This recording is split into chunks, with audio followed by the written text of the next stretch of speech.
This episode of the We Like Shooting Show is brought to you by Faxon Firearms, Swamp Fox Optics, Black Rhino Concealment, Bowers Group, Franklin Armory, and Brownells. Welcome to the We Like Shooting Show, episode 352. Tonight we're going to talk about 224 Valkyrie, Glock 43, reloading revisited, window tinting, hacking equipment rucksack, Chile SIG clone, bug assault, 3D printing, control pew, and more. Our panel tonight is Jeremy Pozderac from River's Edge Tactical and Range. We got Aaron Krieger checking in from Michigan. We've got Savage 1R checking in from the communist state of Washington. My name is Shawn Heron. Nick Lynch is dead, and I want to welcome you all to the show. Oh, boy. I rushed it because we're running late. We're in a hurry right now, guys. Well, you know what? I think Savage took exception to the calling Washington State communistic. Oh, I'm sorry. I'm on the east side of Washington State. What does that mean? It's like saying all Michigan is Detroit. It's not. It's just Detroit's Detroit. Michigan, the rest of Michigan's not a shithole. I've been to Seattle. Seattle is communist. Eastern Washington, which is basically 70% of the rest of the state, is not. Hey, Savage. I feel like we're playing degrees of separation. It's like saying all of Ohio is a shithole because all of Ohio makes tires. All of Ohio is a shithole, actually. They don't sell liquor anywhere but at the liquor stores. Ohio. Yo, who the is Shawn? You got to go to the liquor store to buy beer. What? Dude. No, I just go to the grocery store to buy beer. Yeah, same here. Yeah, we can go to the grocery store, buy beer, liquor, literally wine. couldn't get beer at a gas station. We got to drive. Buffalo Trace from Safeway today. See, that's awesome. We had to drive to another town to get whiskey in Jeremy State. Right, because we had to go to the liquor store to get beer at your place. We couldn't just go to the gas station across the street. Oh, well, we actually have changed the laws since you were here because we knew you were going to complain about them. So now you can buy beer at the gas station. And weed. Go figure. Yeah. Just not in Colorado Springs. You have to go to Manitou. And prostitutes.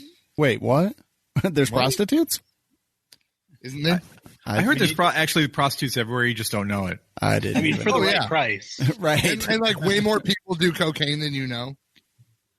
I mean, maybe. What now? I almost would like to know who I do know that does cocaine. I read something somewhere was like way more people do cocaine than you think. I actually don't think that I know anybody anymore who does cocaine. Yeah, cocaine seems like so like 1990s. Jeremy's like, you know me. I wish. I'd be Could like, you imagine? I wouldn't even Jeremy know what to buy drugs. I'd just be like, hey, does anybody here got any drugs? I want drugs. Drugs? Anybody? Drugs? Nobody's buying. All right. It's such. All right. Before we get into things. All right.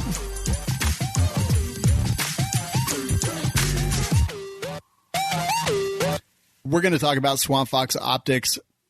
Dude, I almost feel like they're putting out products faster than we can do shows, which is kind of crazy. Did you guys see that today they announced the pre-sales are going up for the Sentinel? Oh, is that Savage has an LPV? Oh, there. Is that the Arrowhead Tomahawk? This is the Tomahawk. Tomahawk. Yes. Arrowhead has black text on the back. So the Sentinel actually just came out, which is it's basically the concealed carry optic. It fits RMSC cuts. There's going to be two of them. Now, I want to hear which one you guys would actually pick. So there is the Shake Awake manual brightness, and there's also the always on brightness adjust ambient light. So it's always on and adjust ambient light. So which would you guys rather have? Shake Awake, manual brightness, or ambient brightness and always on? Shake Awake. Shake Awake. Why not all of the above? Because they're two separate models. Yeah. Now, Savage and Jeremy, why would you guys want the Shake Awake more? Because it's like a baby. Wait, just shake asleep. Never mind. I like Shake Awake. I like that it conserves batteries and all that. I don't trust the electronics, any of them, to put it at the setting that I want it. Yeah, I think that's fair. Savage, how about you? Yeah, I've got a Hollow Sun, the one with the solar panel, and it's Shake Awake, and it's always worked absolutely perfectly, and it's always at the brightness that I left it at. So, yeah. So in the Liberty, I have the Shake Awake version with the manual brightness adjustment, and I actually really love it. So I reached out to our buddy Matt Landfair from Primary and Secondary, and I was like, hey, if you were faced with these two choices, what would you pick and why? And he said that always on, but he wants always on manual brightness, which is not offered. And I said, why? And he said, well, because I want it always on and I don't want to be messing around with Shake Awake or anything. And I want to set it at whatever I want to set it. I don't think that auto brightness is fast enough for quick light changes if you're in lethal force encounters and things like that. So I thought that was literally interesting. never had to with Shake Awake. It just is on. Yeah. So I do love the Shake Awake. For the Sentinel, I did order the one version just so I could. I ordered the always on version just so I could give it a look. I'm going to put it on a 6-hour P365 XL. I also have the Canic subcompact coming in that has the Shut the optic up. So Shut the I'm going to throw them on both of those, and we're going to see. It's going to be pretty awesome. And I want that subcompact. Swamp Fox Optics, man. Go check them out. Liberty. I've also got the mechanical armor for the Liberty, which is that stainless steel shroud that goes around the red dot for the pistol, which is... I want that. Dude, it's actually going to be pretty cool because... I want that. I got it on. Can I get one? Yeah. Okay. Yeah. I got it on, and I seriously think that thing is going to be awesome. Like, I have a feeling I'm going to be able to drop it from really great heights, and it's going to be just fine. So I totally dig that. Go check out Swamp Fox Optics. They are at swampfoxoptics.com. Coupon code WLS is life saves you 25% all day, every day. And that takes that new Sentinel down to just a little bit over $200, which for a compact red dot. And I've shot it. I don't have a ton of experience with it so far, but what I've seen, I really liked. It's got a huge window and a very small signature, and it fits that RMSC cut. And if you want something that fits RMR, go look at the Liberty and Justice red dots.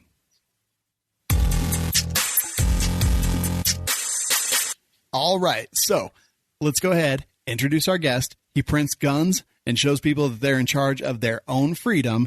Please welcome Control Pew, a.k.a. Alex. What's up, man? Not much, dude. All right, so I don't even know where to start. I guess, first of all, tell us, what is Control Pew? So Control Pew is my sort of digital identity. We talk about printing guns. We sort of help other people get started, not necessarily in printing, but in printing guns, but just printing in general. And, you know, how to use this tool, this new technology, how to use it well, how to get reliable prints, and then reliable prints you can turn into things like firearms. Yeah, it's kind of interesting. I guess let's go all the way back to the beginning. Tell us how you came to firearms. Like, how did that become a part of your life? Oh, geez. Well, I never had much experience when I was a kid around firearms. Like, they were there. They were just not, not present like they would be here. And it was always sort of interesting to me because I was always sort of a mechanically inclined or mechanically interested. So I wound up joining the Army through some weird backstory that we won't get into. But I joined as a supply clerk, and as a supply clerk, I became an armorer. And then as I started messing with the firearms that were available to me there, I developed more and more of a mechanical interest in firearms in general, the technology and the manufacturing and all the sort of mechanical functions of them. And that sort of evolved over time into now we print guns. Yeah. So when did you start like 3D printing? How did you come to that? Well, 3D printing was always something I was interested in. Sort of comes back from my youth and the sort of the tech space that I was in. So I had built some of the very first, they were called rep wraps back in the day, 3D printers. They were entirely built at home, and you find someone you knew who had one, or you make friends with somebody, and they'd print you all the plastic linkages to put it together to build it. So that was my first printer, and then I sort of set it aside for a while. I saw the Liberator video in 2013 from Defense Distributed, and that sort of brought me into the printing gun space. And then up until probably last year, I just sort of lurked from the shadows and watched what was going on. And then about June last year, I started to take a more active interest and active role in building stuff. Well, tell us, when you say active interest, like what changed? I mean, really just my sort of life situation changed. I was at a point professionally where I had enough money to start messing around with more complicated R&D and spend more time on this stuff instead of working a 9 to 5 all the time. So yeah, that was really the sort of the tipping point there, and I just said, I guess I can. So the high point. High point. You've probably seen it going around. Oh yeah. Back in June, Every Gun Parts had a sale on the kits they had in stock. They had knocked them down to like $30, and a couple of us picked them up and said, "Hey, it'd be funny if we just printed a frame." And so, a month later, no one had done it. I was like, "Well, I guess I'll do it," and then I did it. It took 2 months to R&D the frame until we had enough progress to do the alpha test and the initial test firing. A month later, it was released. That was November. And then, since then, we've been sort of low-key pestering High Point for parts kits and shenanigans. Since we're talking about that right now, you have been High Point, your audience beckons, like a whole series, just meme after meme after meme, which cracks me up because I don't know if you know, but like High Point and us, we're tight. We love those guys. And it cracks me up. I love seeing stuff like that. We do videos called High Point Versus, and like we have a contract with them. I love the guys at High Point. Like they get it and they know exactly what they are. They know exactly what they do. But you guys have been going after them hard. And I just read recently that they put out a little statement regarding that. Why don't you tell us that whole story? Well, so we released the low point, we called it, which was the printable High Point frame for the C9 and C380, and marked the about probably inside of 2 days, parts kits on the internet that were the available ones just vanished. So I don't know how many were sold, but they're gone now. There's a couple people trying to sell them on eBay for like $200 and $300 for the kit. Whoa! The gun itself is $150. So, I don't understand that market either, but it's there. The average price for a parts kit now is like $100. So we've been asking High Point for the last, month, steadily, hey, will you just sell parts kits? Just release them to the market. And, they're not interested, but that's entirely up to, their call. They don't see the market, and then that's fine. Yeah. So we're just running around. Like, I don't know where to find it. I didn't even get it out too. It's still in the gun safe. So I can't even show it to you. Dude, they're pretty cool. And you guys call them the low point, right? Yep. And so how hard is it to put one of those together? Like, if you have a High Point, you can take it apart and use those parts in it. But what all parts are 3D printed on the low point? Right. So right now the low point is the only thing that's printable is the frame. So that plastic bit that holds everything else together. You're going to reuse the slide, all of the trigger components, the trigger, just everything else. So the reason we always start with that is that's the serialized component. That's what you have to buy through an FFL, but you can't just have shipped to your door. It's super inconvenient, super annoying. So that's where we start with every gun. And then right now there's a couple other projects going on for different grips. There's a mag catch revision. There's a conversion for the frame to change it over to take Glock mags, double stack Glock. There's another one to take it for you're in development to go to a single stack Glock mag. We're all over the board. It does. It definitely seems like it's pretty fun. What was the first gun that you printed? I think just an AR-15 lower. It's actually this one here. Basic white. It looks like crap because it was the very first print. I don't know how well that's coming up. I think it's focusing. Savage, is that what the one you printed? No, I had the bolt together model. Oh, okay. That looks pretty good. I can't really tell from here though. It does. Yeah, you can really see on the bottom. Oh, I see. Oh, wow. The surface is a little sketchy. A little rough. But generally it's a solid print. I think I've put maybe 100 rounds through it. Damn. How long does it take to print something like that? That one took, I believe, like 15 hours. Wow, that's a commitment right there. Yeah. Especially since you said you're going to give me a bunch. Totally of commitment, because he's got to stand over there with a hand crank and turn it the whole time. No, but sometimes you have to build braces under them depending on how big or how wide it goes. So, I mean, you have to pay attention to it. You just can't, hit it and forget it. Right. Wait, what? No. Okay, so that was the first one. You got about 100 rounds through it. Were you nervous as when you first shot it? The first shot, I was a little sketched out. I didn't quite hold it myself. I had a clamp and I bolted it to the bench and shot the first couple from there. After about 5, I was like, all right, we're in pretty good shape. And then I took it and I shot it like a regular rifle, but I manned up a little bit. But yeah,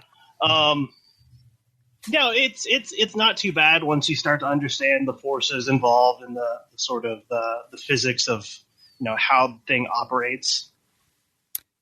Yeah, and I mean on a lower, there's not a whole lot of pressure or anything like that. Right. The biggest areas you could even see it on that model you just held up, or that buffer tube area. Yep, and that's where we have a lot of failures. And I don't know if I'll try and get it back in frame here. So right here, this little bump out. So these are we took it. We started at a regular AR-15 lower, and then we started seeing where it would fail, and then we started enhancing that model based on what failures we were seeing. So it would crack right here at the buffer tower. We beefed it up a little bit to reinforce it, sort of redirect and absorb some of those recoil forces a little better. When you first started, where were the places that you got your models?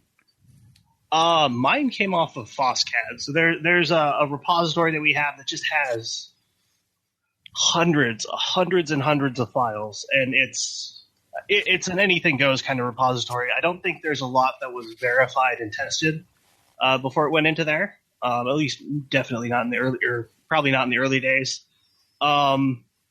We've got another one. We're currently running off the library that's LBRY. That's so the Deterrence Dispense community commits to that source, and the reason we commit to that source is because that's where we can verify that things are getting tested. So we're going into the community, we're verifying what's the development that's been done. We're making sure that the builds are actually reasonably reliable before we commit them up there. That was actually bringing me to my next question. What do you got there, Savage? So this is my upper receiver that I printed. So nice. The upper receiver is printed. The sights are printed. The I guess you could call it the handguard over shroud, here, charging handle, and the flash hider. Oh Jesus! Have you shot that? I have. So what this is actually goes obviously on the printed lower, and then what I do put in here is this HEMG 22 conversion kit. Okay. Yeah, so that way there's really not hardly any forces acting upon the receiver that are going to tear it apart. So printed upper is going to be just fine as long as it's 22. I'm a little disappointed you didn't go for the meme sights. Did you see those? Yeah, the middle finger ones. Yeah, it's got. Yeah. Yeah, Savage. This was all that was available at the time. So you need to spin that printer back up, man. But surprisingly, the charging handle works really well. Oh yeah, I wouldn't have expected it to, but actually, it's pretty awesome.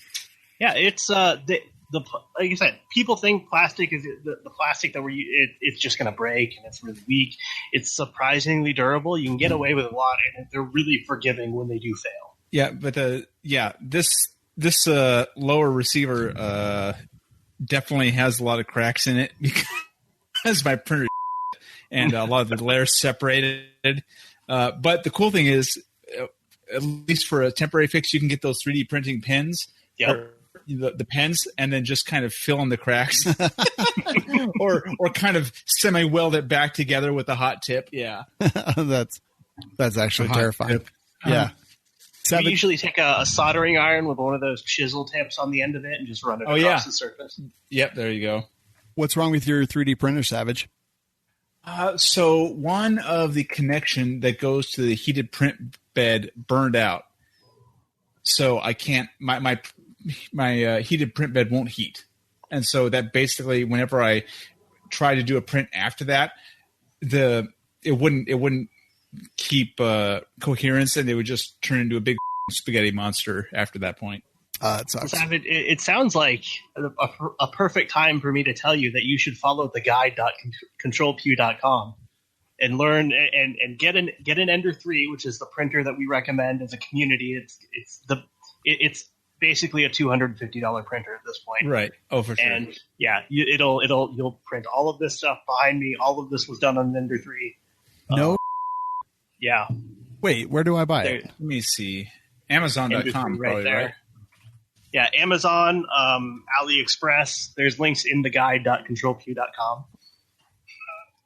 So, well, see. all right.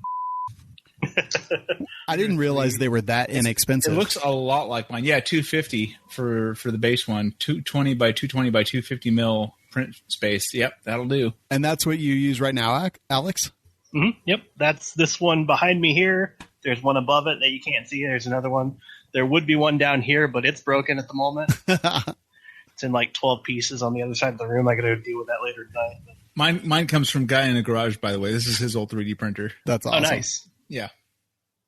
Yeah. So, man, there's just so much. Let's see.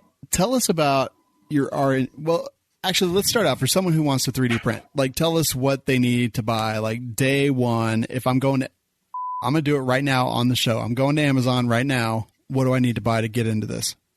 Okay. So day one, buy the Ender 3. Basic model will do. Hold up. Shawn, why don't you put it on screen? Make Is sure. it okay? Yeah. So yeah. everyone can see your shopping list. So. All right. Hold on. Okay. All right. So the Ender 3, but which one? The Comgrow Reality? Yeah, they're all about the same. Comgrow's a sort of knockoff, but it'll do. Out of these top ones, which one should I get? Probably the official one, the third one. This one. Yep. 248. Is it Prime though, Shawn? We'll get free shipping. Yeah, there's no Prime. Hold on. You don't have the Prime. Yeah, let me click Prime. It's not Prime, but it is free shipping. Here it is. Oh, I guess this one's Prime. So Official Creality Ender 3 3D printer, fully open source with resume printing, all metal frame, FDM, DIY printer. Is that one? Yep. All right. Oh, so it actually prints metal? No. Oh, God, I wish. Okay. Yeah. Added to cart. What next? All right. So now you're going to go for some eSun PLA Plus. eSun PLA Plus. All right. 1.75. The black will do fine. That top one there? That's the expensive stuff, too. Black, gray, white. And we recommend this because PLA Plus, first off, is the easiest stuff to work with. That's still really durable. Second, it's eSun as a whole has been the most consistent filament we've been able to find. The consistency is what you want when you're printing things that go boom. Okay. All right. So there we go. Added. What else? Probably get two rolls of that because you'll probably burn through one doing initial calibration. All right. Done. Okay. Next thing you're going to want is a pair of calibers. I've got those. So they're actually. Oh, you got them. Okay. Yep. So you see those orange springs on the items related to this? Yeah. Grab those. This FY Set C 3D print motherboard accessories. All right. Just one? Yep. All right. Got it. Oh, let's see here. Now I'm racking my brain because I can't remember the rest of the list. You said there was a list somewhere. What is it? Yeah, it's at theguide.controlq.com. All right. The guide.control. Oops. Actually, yeah. Let me click these links so you get the affiliate juice. All right. So which one of these do I click on? Number 4. What upgrades? Getting started. Yep. All right. Got it. All right. I'm here. We're going to hit you in one list. So now we're going to get a bunch of sort of would be nice but don't need it sort of stuff. So the first link, the borosilicate glass print bed. It's at the very top. Oh, sorry. The essential upgrades. Oh, here we are. Yep. So this sometimes the print bed that ships with the machine has a little bit of warp. This will counteract the warp in the bed. It'll give you a dead flat surface. All right. Currently unavailable. No. Son of a... Can you see if $12. there's anything else out there? What, People who bought this also bought or also suggested? do you see that? I don't see it. No, I don't either. Yeah. Is this it right here? I don't know. No, that's not it. So yeah, unavailable. Any other options? Let's see. Let me give you a link in the private chat. Okay. All right. That should take care of it. Now that I've clicked this, I should get. You should get all the juice here.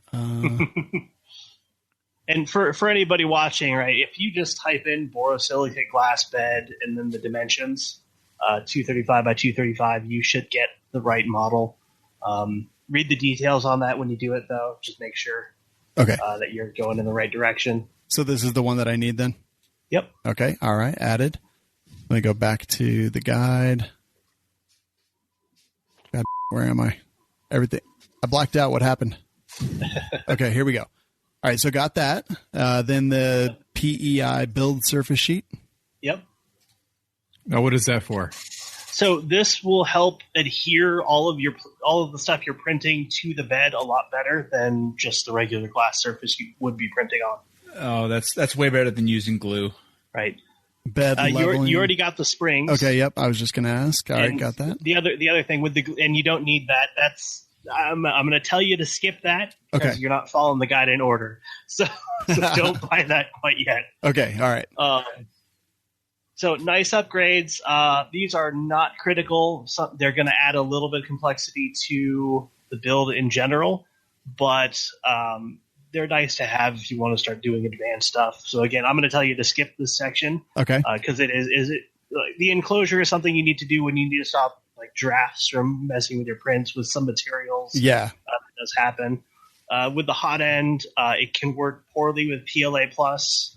With an all-metal hot end, so it's something to get into when you're a more advanced printer. So then we get into tertiary upgrades. A food dehydrator. So filament prints poorly when it's moist. Moist. And it absorbs moisture from the air. So a food dehydrator, if you take your brand new spool, you toss it in there for 6-12 hours before you start printing with it. It'll just make it more consistent. So again, not necessarily most of the stuff that comes, is pretty good. Sometimes you'll have a wet roll and it'll print funny. Interesting. Okay. After that, we tell you to get a gunsmithing hammer. The printer comes with a little putty knife, and the hammer just helps you whack stuff off that PEI sheet a lot cleaner. I've got 2 of them sitting next to my printers, and that's just 3 a.m. I'll just whack it and they'll fall off the bed. Perfect. I've got gunsmithing hammers, so we're good there. And then feeler gauges. These will help with leveling the bed, and it's really good to get that consistent distance from the bed to the nozzle, that gap, just across the surface. So. I was told to use a 3x5 card, but I'm sure these are probably better. Yeah, 3x5 card will get you there. These will get you there a lot more consistently. Okay. And that's again, I mean, consistency with this whole thing is absolutely key to getting a good print. And people are talking about levelers. Is that a thing? Levelers. Auto bed level? Yeah, it doesn't actually level the bed. It compensates for your bed being misleveled. So if one side is an inch higher than the other side, your nozzle will move at that angle, 1 inch down from one side of the bed to the other, but it won't actually flatten your print. So you'll have a funny looking print at the end. So it'll help keep things aligned longer. It's not a trade-off. All right. So that's the stuff that I need to start 3D printing, right? Mm-hmm. And basically, I could print out the stuff that you're talking about all the time, right? Yep. All right, hold on. Then, so once you get started, then part 2 of the guide will cover, once you've got your printer set up, the first things you need to do, calibration of your motors and your print head and your extrusions, and it'll walk you through most all of that. Yeah. All right. So my price is $361.49. It's not bad. Which isn't bad for peak Corona. No, I mean, like if dude, all right, I'm going to share my screen now. Print out all the lowers you want. Ordered. So there you go. That's actually really easy, considering I was a little bit intimidated. So when 3D printing first started, a buddy of mine got them and we messed around with them. It's the only reason you were on the show. Goodbye. Thanks. That was all my questions. Goodbye. No, it's awesome. And like, yeah, that guide and like, dude, that is way cheaper than I thought that it would be to get that started. Yeah, printers have come down wildly in price. This printer would have been $2,000-$3,000 4 years ago. Yep. Now it's $200, $250. Yeah. Yeah. Wait till they get a load of laser centering. I can't wait. That will be fantastic. I don't know if it's possible. It is going to be awesome. What was the URL to all that again? It was the guide. The guide.controlpew.com. Dude, all right, that's freaking sick. All right, so we've got that out of the way. I'll have a lot of questions once that stuff comes in that I won't bug you with, I promise. But let's talk about the R&D process. Like you mentioned that you print like tons of this stuff. You showed us a box earlier of just like full of like misprints and lowers. Yeah, my box of failure. That is so much. Now, do you have anything that you can melt all that down with and re-spool it? I know, that would be awesome, actually.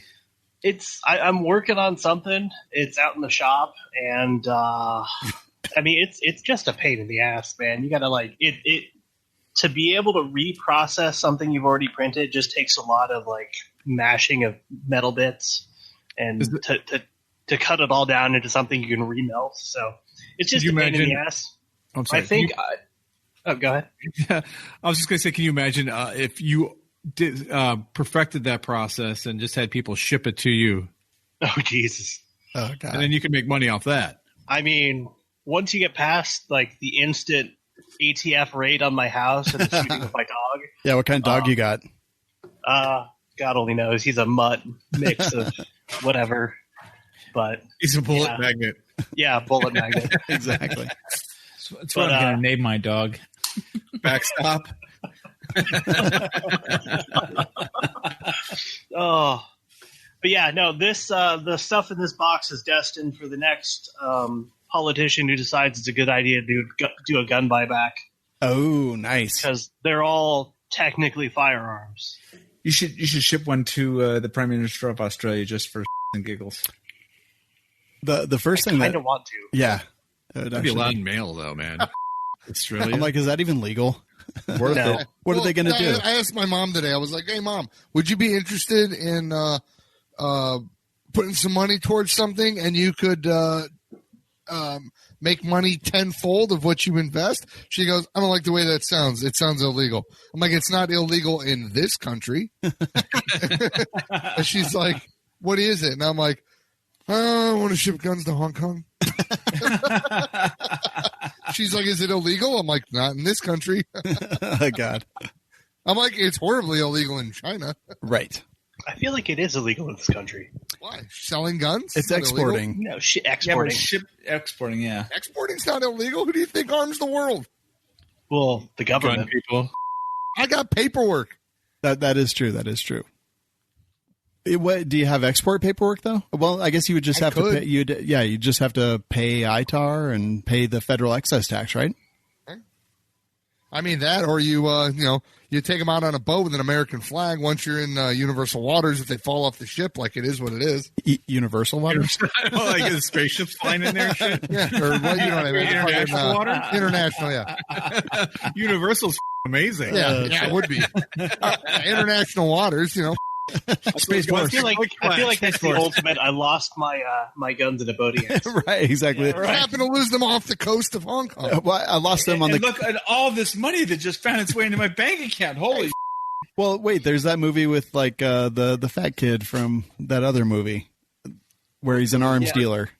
As far as I know, the U.S. government does not give a about guns that leave the country. They only care about them when they come back. You just want to be Lord of War. No, I literally took guns. I literally have taken a gun out of the United States. They didn't give a They didn't ask. There was no paperwork for it. There was none. There was no paperwork to leave the United States with a gun. There was, however, a form that I had to get filled out and stamped at South Africa. When I went to South Africa, there was a form that I had to get filled out beforehand with the make, model, and serial number of the firearm before I left so that I could bring it back in. But they didn't give a about me leaving with it. And if the people in the receiving country don't give a it's a win-win. But what happens if you come back without it? Because there's this form sitting out there.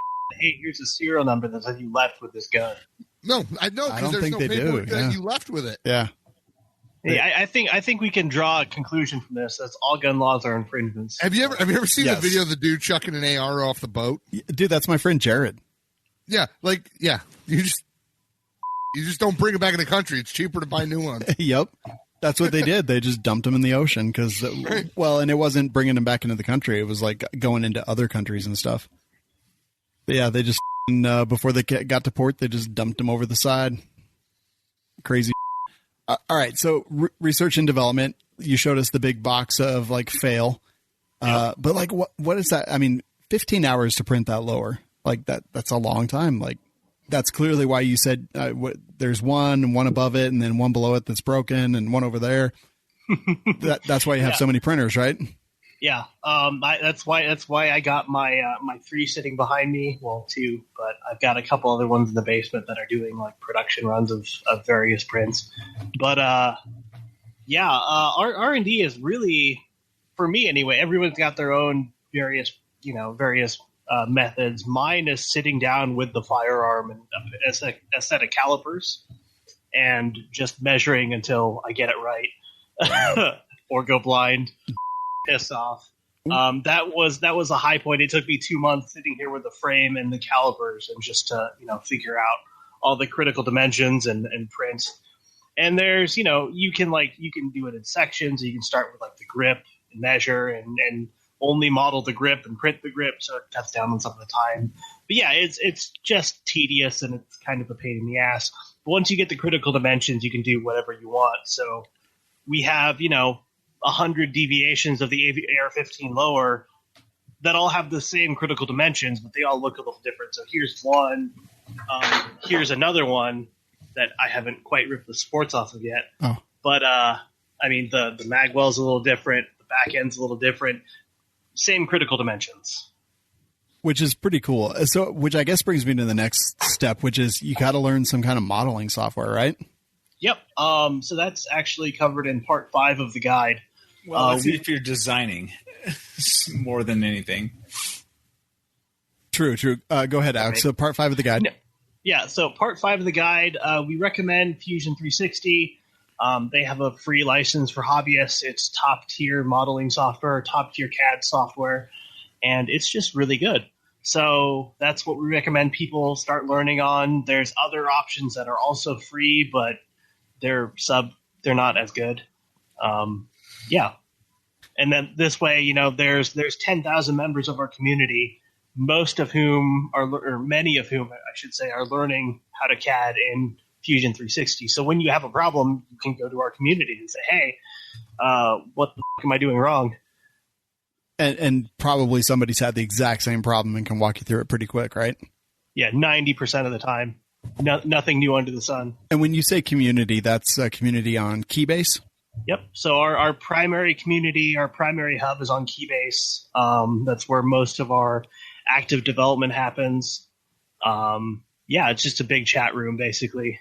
It's several very big chat rooms. Do people go ASLs on there? No, we don't have any of that. I'm sure we will now, though. I hope so. I hope somebody does that. It'll be age, sex, and ASP, age, sex printer that you have. Right. And I'll be like, I just bought whatever Alex told me to buy. Don't judge me.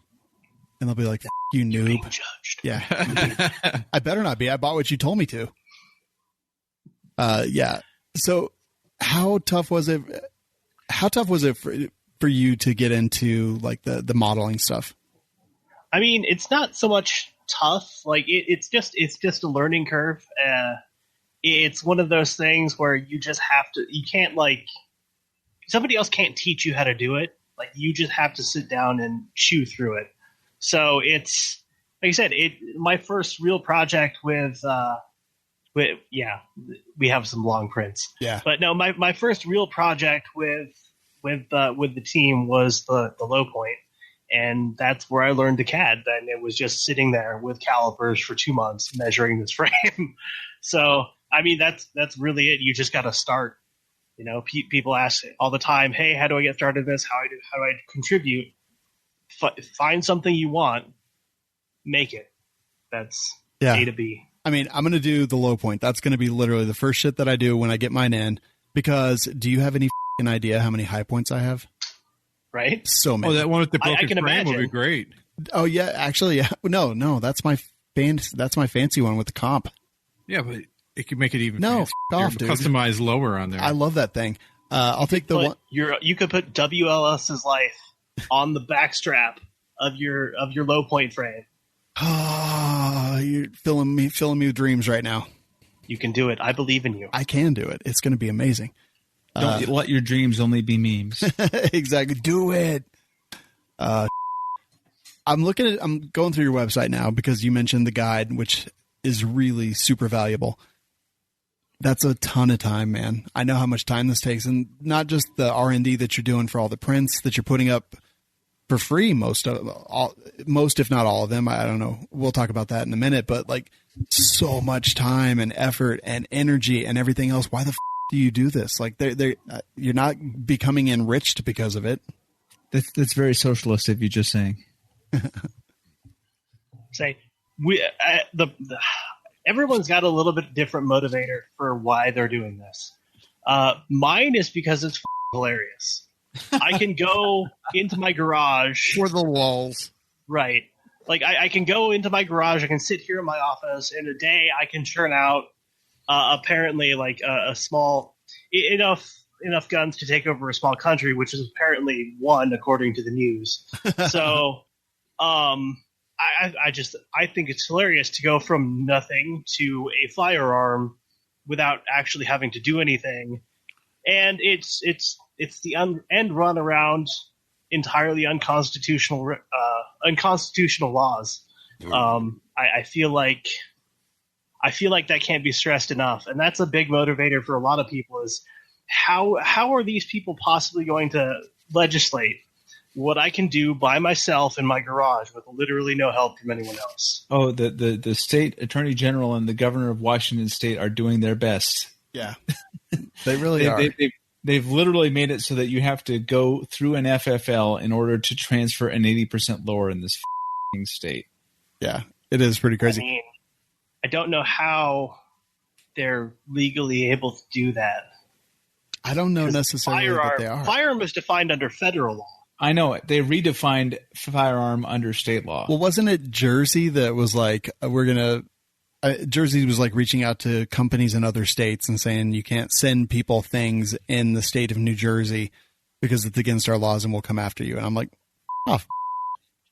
I don't remember New Jersey being able to regulate commerce in Iowa or anywhere else. No. So it's utterly gargle my exactly.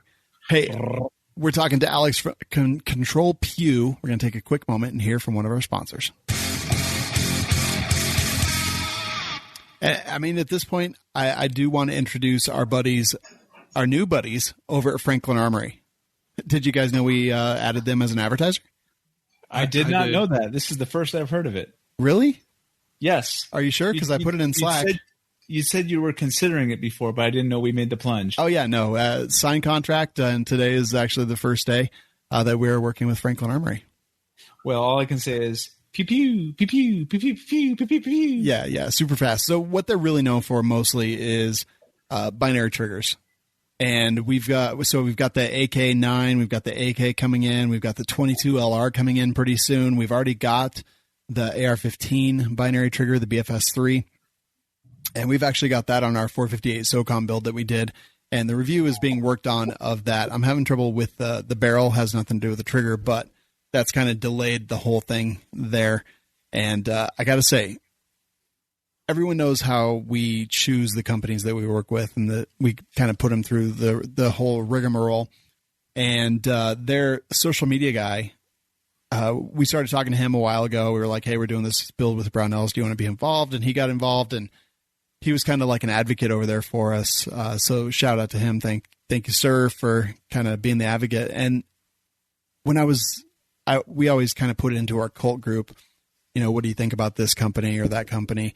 Whenever we're considering stuff, whenever it gets to that point. And cult member Roden actually said, don't know a whole lot about them, but they've done more for Californians than just about any other company, and I'll always respect them for that. And I thought that was actually pretty interesting because they are kind of always trying to figure out ways to flaunt the system. And talking to Alex tonight, that's kind of like what we're doing, or like making sure that people can be free all over the United States. And they've got a lot of stuff coming out for that. So we're going to be talking a ton about binary triggers. We'll be talking a ton about some of the firearms that they have.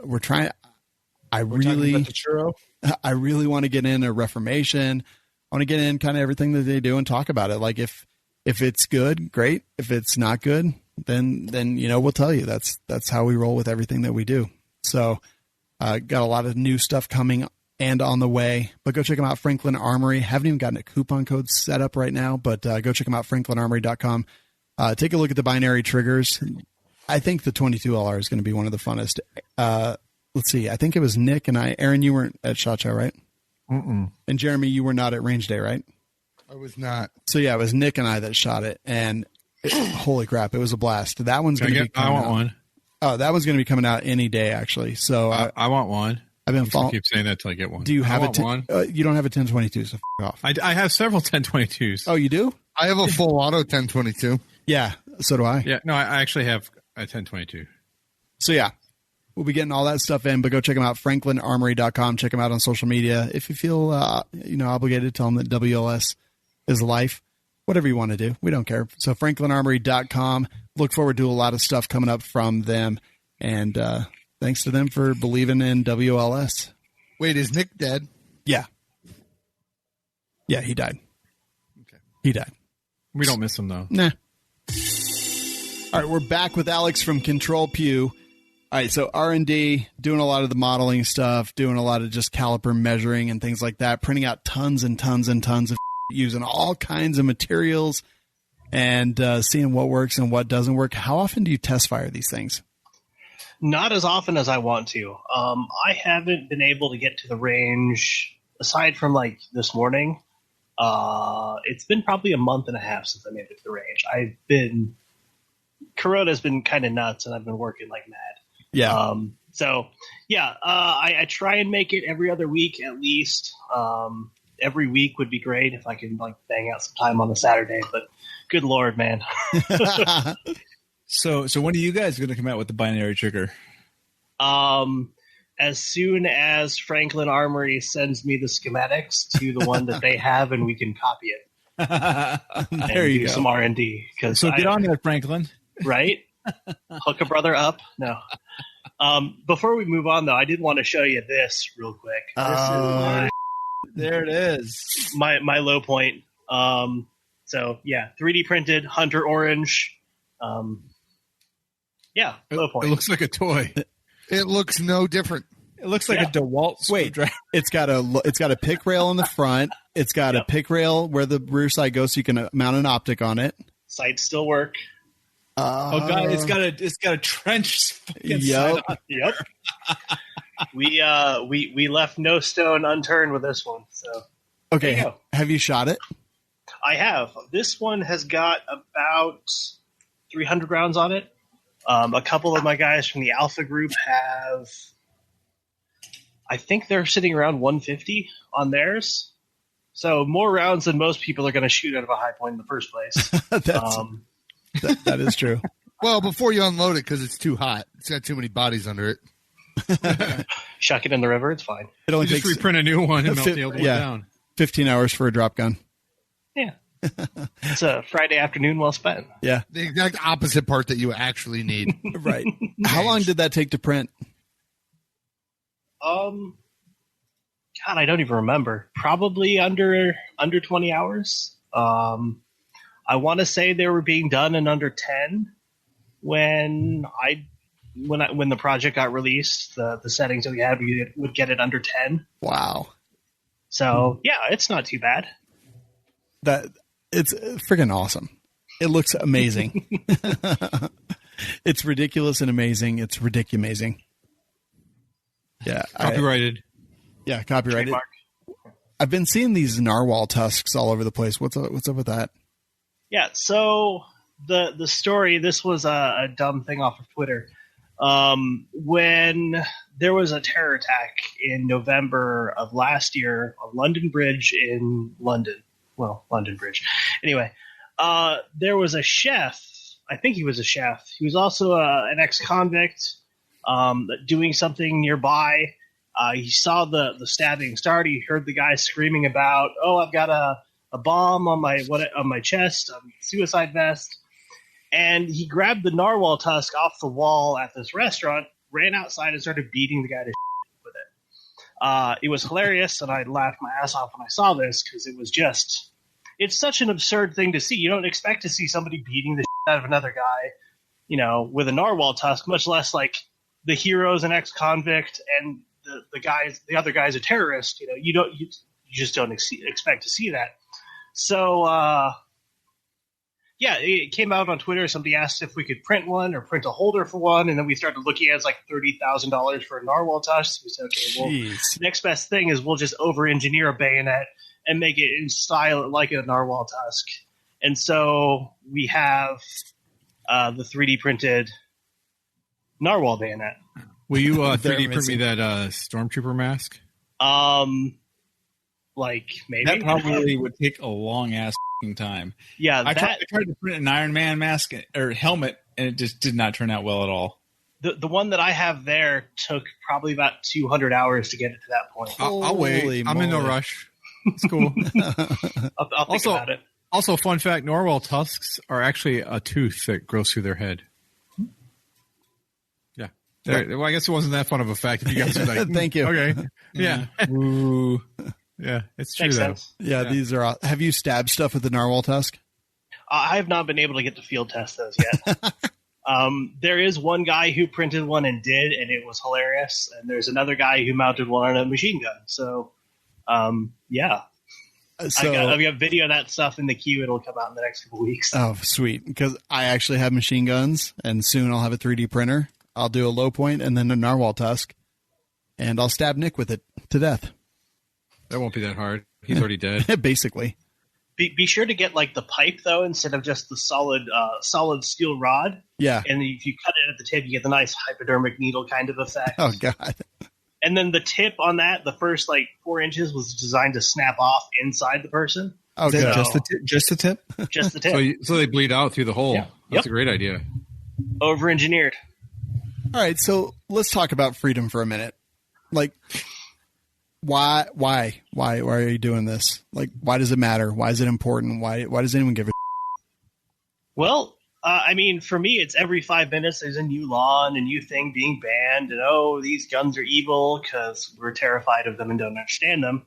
And my all I'm trying to do is to teach people that they're not that terrifying. They're not overly complicated machines. They're really, really simple, and you can build one in a day on a 3D printer and get enough rounds to deal with any immediate situation that needs to be dealt with, or that you would use an AR-15 to deal with. That's really about the gist of it. We're not overly complicated. Yeah. Now, when I say stuff like that, it's because tell us about the Yankee Boogaloo. Oh God. So I believe I haven't been able to confirm this. I think Dugan actually designed that one. Oh snap! There are a couple of them. I know we got the video from him about the Yankee Boogaloo video that went out. You said Dugan, as in the Dugan? Carnicon, yeah. The Dugan. Oh my God. So I believe that came from him. I haven't been able to confirm it or, trace back the lineage on it. It's basically a drop-in autoseer. The ATF considers it a machine gun on its own. Yeah. And again, it comes back to the law is dumb because it's trying to regulate something I can easily make in the privacy of my own home with literally no one else knowing about it inside of a day. In this case, under a half an hour.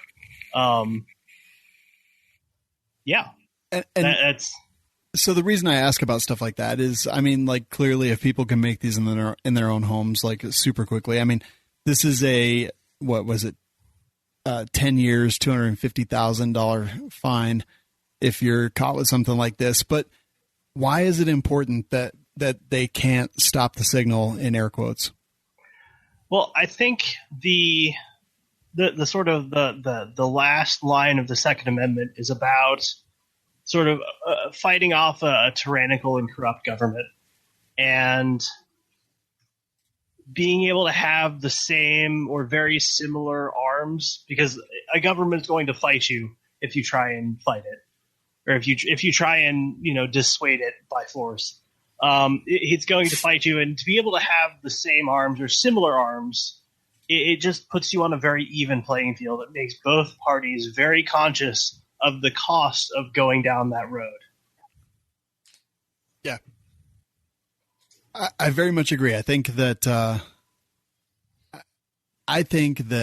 freedom is kind of the ultimate thing that we have. It's really the only thing that sets us apart from most other countries is that freedom that we have. And manufacturing firearms in your garage has been a thing that's been legal for, our whole lives and longer.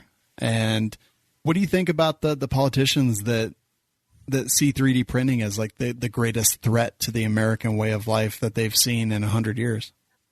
I kind of feel like they understand 3D printing about as well as they understand firearms and the Constitution and the American. I think they about as well as America. What? Thanks for that. That was no, he's like, they understand 3D printing about as much as, and I thought he was going to say America. Maybe they don't understand America, but yeah, they don't understand it at all. And I don't think that they understand that you can manufacture a gun in your garage right now without any tools, licensing, anything else. Like it's all part of that freedom, right?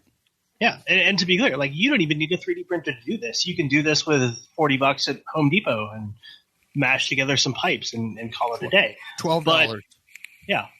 I mean, they're not complicated. They're not simple. They're not complicated. They're not terrifying once you understand how they work. And that understanding is something that all of these politicians seem to be lacking. Yeah. Alex, do you think, I mean, like, clearly a criminal can and probably has, like, I think I've seen something about cartels and stuff like that using this stuff. Like people could use these things for evil. And I mean, shouldn't we legislate against 3D printing because someone could possibly perhaps use it for evil? Well, there's the old tried and true, someone could potentially use a car for evil, so let's have, state control over all cars and everything else. Or I could beat somebody to death with a hammer, so I need a background check to buy that from the hardware store. But I feel like there's a deeper challenge there around, who are we calling criminals, or how are we defining these people? It's like we have the felon test, but felons went to prison and were arguably released because they're no longer a danger to society. So why are we still branding them felons, and why do we still need to have that caution? Shouldn't they just be regular people at that point? So I don't know. There's a lot there. It's a deep issue. No, it really is. And I say that facetiously because I don't care what criminals do. Like, I only care what law-abiding citizens do. And if we're out there and we're printing guns and we're making guns in our garages and things like that, it's legal. And it's been legal for a very long time. And yes, there's people that are going to use things that we know and love, and they're going to use them in the wrong way. We see it every time someone goes out and uses a gun to commit evil. But that doesn't mean that the hundreds of millions of gun owners in this country are evil in any way, shape, or form. It doesn't make any sense. And I agree with you 100%. I think that these politicians, they just think that, oh, this is so freaking scary. And I'm like, this is not scary at all. They're making high points with 3D printing. Like, that's not scary. It's awesome. It's control. It is. They want to control. They want to control. They want to control Pew. Yay! What are your favorite? Like, there's so many models that I see on your Instagram and your social media. Like, what are some of your favorites? I mean, the one I'm holding in my hands it's generally my favorite. Is it? What's that? I see the one. Oh, I thought you meant like right now. I did design a foregrip for for TFB. It glowed in the dark. It mounted on its Picatinny rail. Was it James? Yeah, he did the community build. So That's it was awesome. Nice and girthy and veiny. So He'll hear it I thought because he would enjoy that. he listens to the show, so he'll hear this. It never came up on the video, so I don't know what happened to it, but we'll see. Well, if you made us one, we would put it in every video. I will have to print you one then. I'll have to get some glow in the dark. No. Don't do it for him. He's getting his own printer. Okay. I'll send you the file and a link for some glow in the dark filament. That's awesome. But so you have gotten into this trend of like mocking stupid politicians with some of the builds. Like, tell us about some of those. Yeah. So Josh Shapiro, that slime bag, tried to do the same thing in PA that you had done in Washington and was being done in California. He said all precursor parts were that's funny. Control punis. Yep. He tried to say that all precursor parts of firearms were firearms and should be regulated as firearms. So Matt from the Firearms Policy Coalition got in touch with me, asked me to put this thing together. This is a little First Amendment, Second Amendment art piece for Josh Shapiro.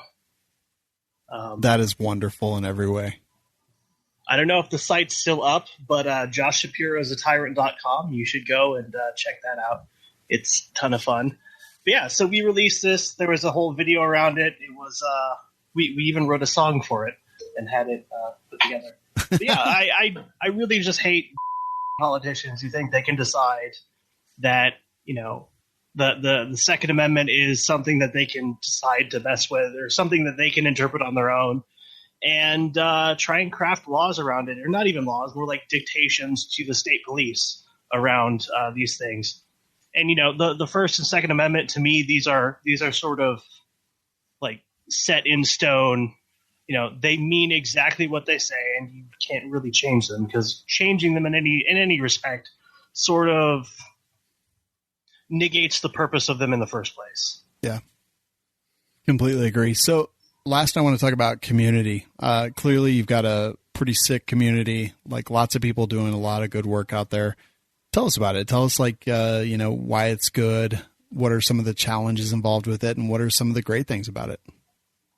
I want to say our challenge is probably the same challenge that everybody has on the internet, is just trolls and people who don't quite understand what it is that we're doing. They think it's the intersection of like the Boog culture of, oh, we're going to overthrow the government. Like, that's not really what we're about. We're about the constant preservation of individual rights. We're not really, the governmental business is sort of a secondary. God, challenges in the community. There are a lot. Yeah. Like what? Like what kind of stuff do you run into? Not so much on Keybase. We get chased off a lot of other social media platforms just for the message that we're trying to put out. We're generally frowned upon in most tech circles and on most of the internet. They don't like people talking about guns. So we found a little home on Keybase there, and yeah. Well said. It's interesting. I'm just trying to wrap my head around the whole. Good Lord, man. There's 10,000 people in our Keybase community. Like, it's just a madhouse. We have all kinds. So trying to sum it up in a small section is just nutty. Well, I mean, it's like you've got everyone from like the most trolly of trolls to like the most nerdy of nerds to the most Aspie of Asperger's to like the most just like freedom of free, right? Yep. We are a whole vertical cross section of the internet. Every walk of life, every creed and color, every political alignment unified under a desire to spread the idea that, we as people are entitled to speak our ideas and have all the arms that we can, or the most technologically advanced arms that we can manifest ourselves. Yeah. Which, I mean, isn't that what freedom's all about? It doesn't matter color, creed, religion, beliefs, left, right. It doesn't matter any of that. It matters about freedom. Like that's We'll talk about this a little bit more later in the show, but like that is the thing that matters. I don't really care what sexual preference someone has. I care that they care about freedom as much as we do. Yep. Like that's it without question.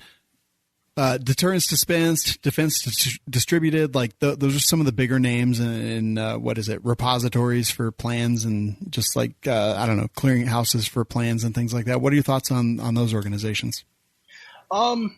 I like them. We're pretty similar in a lot of ways. We have a pretty similar ideology. Again, it's all about spreading the first, spreading the second, and making sure that we stay as free as we humanly can. Which I think is what America's all about, right? Like that is what matters. Like freedom is what matters, right, Jeremy? Yep. No, that's fucking awesome. You're going to stick around with us for a bit, right?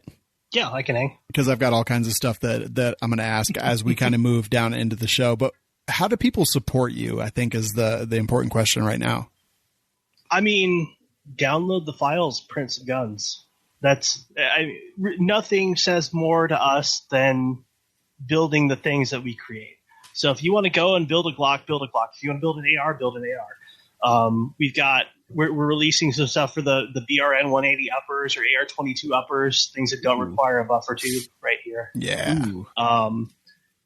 It's a pretty sweet gig. You'll see it on my Instagram. But yeah, just build the stuff that we're publishing. That means the world to us. It means that you're receiving our signal and you're understanding what it is that we're saying. Beyond that, most of the devs take Bitcoin donations. So if you have Bitcoin sitting around that you don't want anymore, send it to them. We'll look up the wallet, get in touch with me. I'll tell you tell me who you're trying to get in touch with, and I'll facilitate that. Yeah, I mean, that's really, I do have a merch store as more of a sort of gag. We sell patches and shirts and such. So yeah. How do you feel about becoming one of like the faces? I mean, we saw Cody and everything that he did, but like recently when I think about 3D printing and when I think about this kind of stuff, like I think Control Pew, and you really have become kind of that face of it. How does that feel? I feel like I've got an ugly ass face, and I need to be prettier for that role. I just honestly, I want to give you some advice, and I know it's totally unsolicited, but if you're on any sugar daddy sites, I just want you to avoid them. Well, I am not on any sugar daddy sites. My wife is significantly older than I am, so I'm looking up cougars. You're a sugar baby. That's good. Good, Good for you, man. That's awesome. That's the way to be. ControlPew.com. You can find him Control Pew, and that's CTRLPew.com, CTRLPew on Instagram and all that good stuff. He's going to stick around. We got a lot more questions for him. We're going to get into the show. And I guess at this point, I want to talk about Black Rhino concealment. So everyone's kind of been going crazy over the mid-ride UBL lately. Nick has one. Savage has one. I have one. And I'm pretty stoked about it. And so here's what it is. It's the mid-ride UBL. It's got the QLS fork and receiver from Safari Land. Yeah, there it is right there. And it's got the nuts strap as well that's made by Zulu Nylon Gear. But it's all kind of put together into a package from Black Rhino Concealment, as well as Savage, show us the front of that real quick. With custom printed whatever you want. Savage has the dark cult symbol for WLS, which is pretty badass. I want one. You're just going to say that about everything tonight, aren't you? Pretty much. Well, only the things that I want, though, that counts. There's some things that I'm sure I'm going to see. I'm like, I don't want that.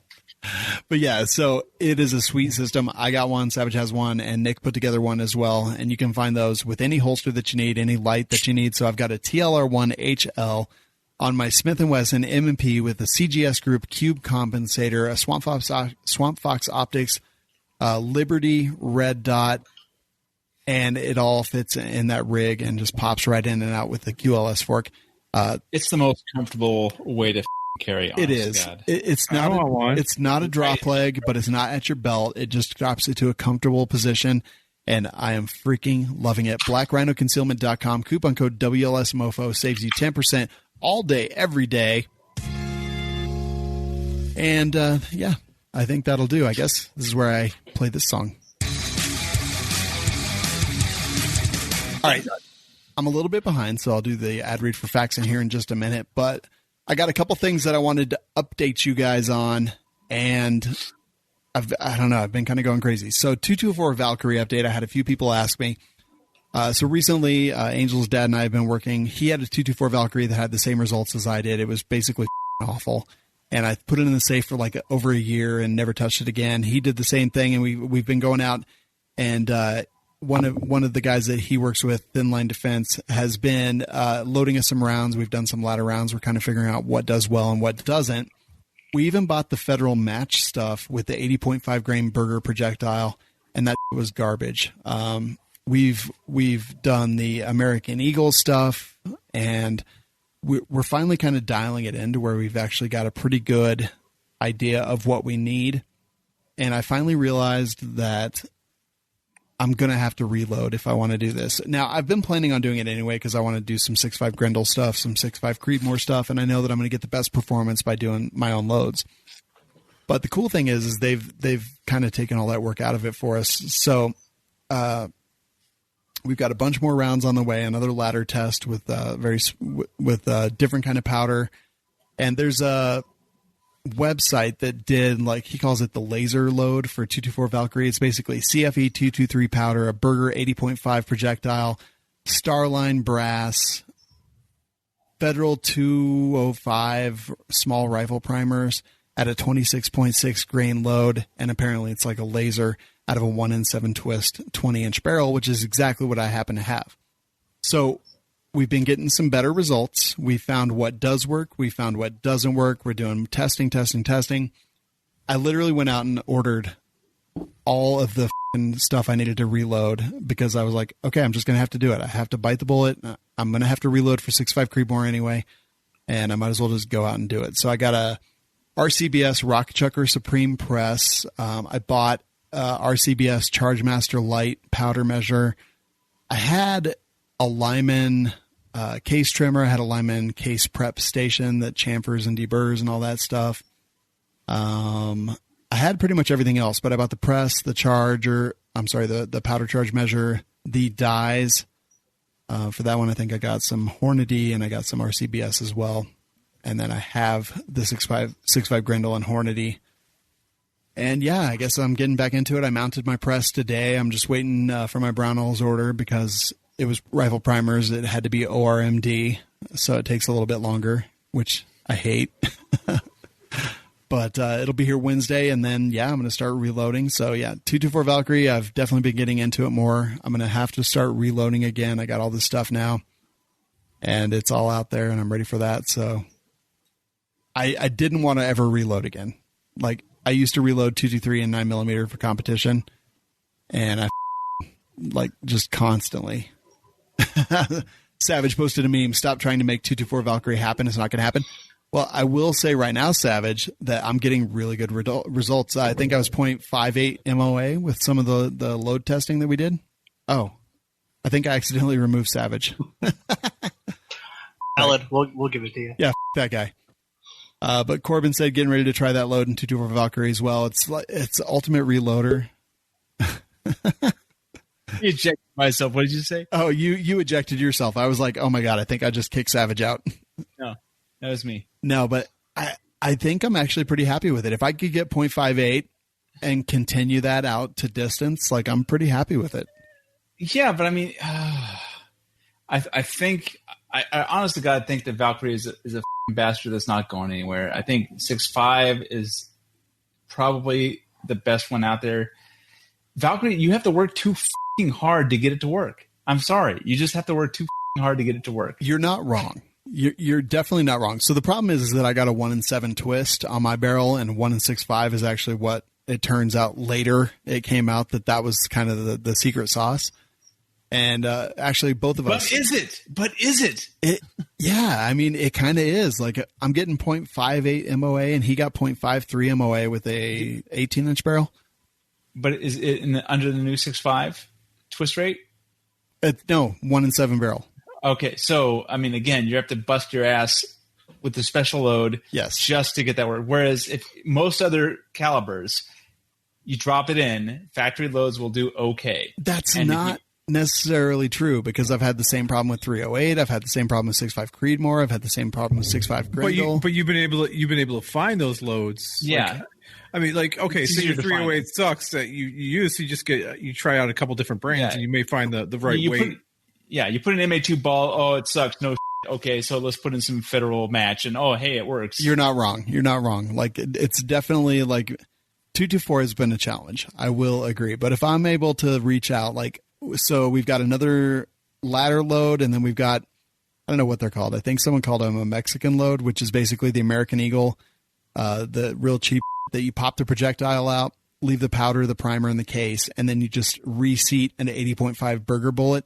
And apparently people are getting like really amazing results with that, which is not that shabby because that's like $8 a box.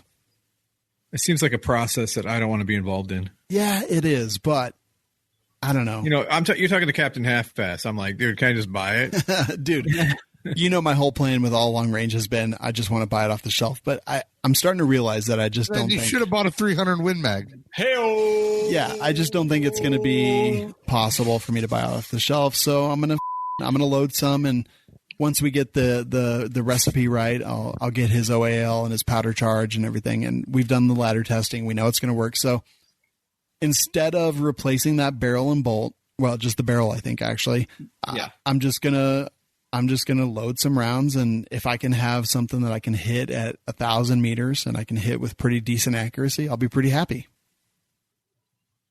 But I'm not going to lie. I was very close to just changing out the barrel and building something else, but there's not really anything else I want to build. So 224 Valkyrie still on the table. Apparently I'm reloading again, thanks to Josh and Roden and everybody in the cult that assisted me. I actually bought a bunch of gear from our cult members. Got a really good deal, by the way. That's what they were like. Hey, we don't like our. Let's just sell it off and make him think it's going to get really good. Well, yeah, that was basically it. Thanks, Josh. But yeah, it's pretty good. I've been working on the Polymer 80 PF9 SS, which is basically Glock 43-ish. It uses Glock 43 compatible parts. Problem is there's not a ton of parts out there. So I've got my barrel now. I've got my slide. Ryan Kleckner sent me a Glock 43. So I'm going to use that frame and parts. He dumped water in my crotch and he sends you a gun. Oh yeah. Thanks, Ryan. No, I was like telling him, I was like, yeah, I'm just looking for a Glock 43 lately. We were just chatting on the phone and I was like, yeah, I'm working on this and this and this. And he's like, oh, I've got a Glock 43. Do you want it? And I was like, yes.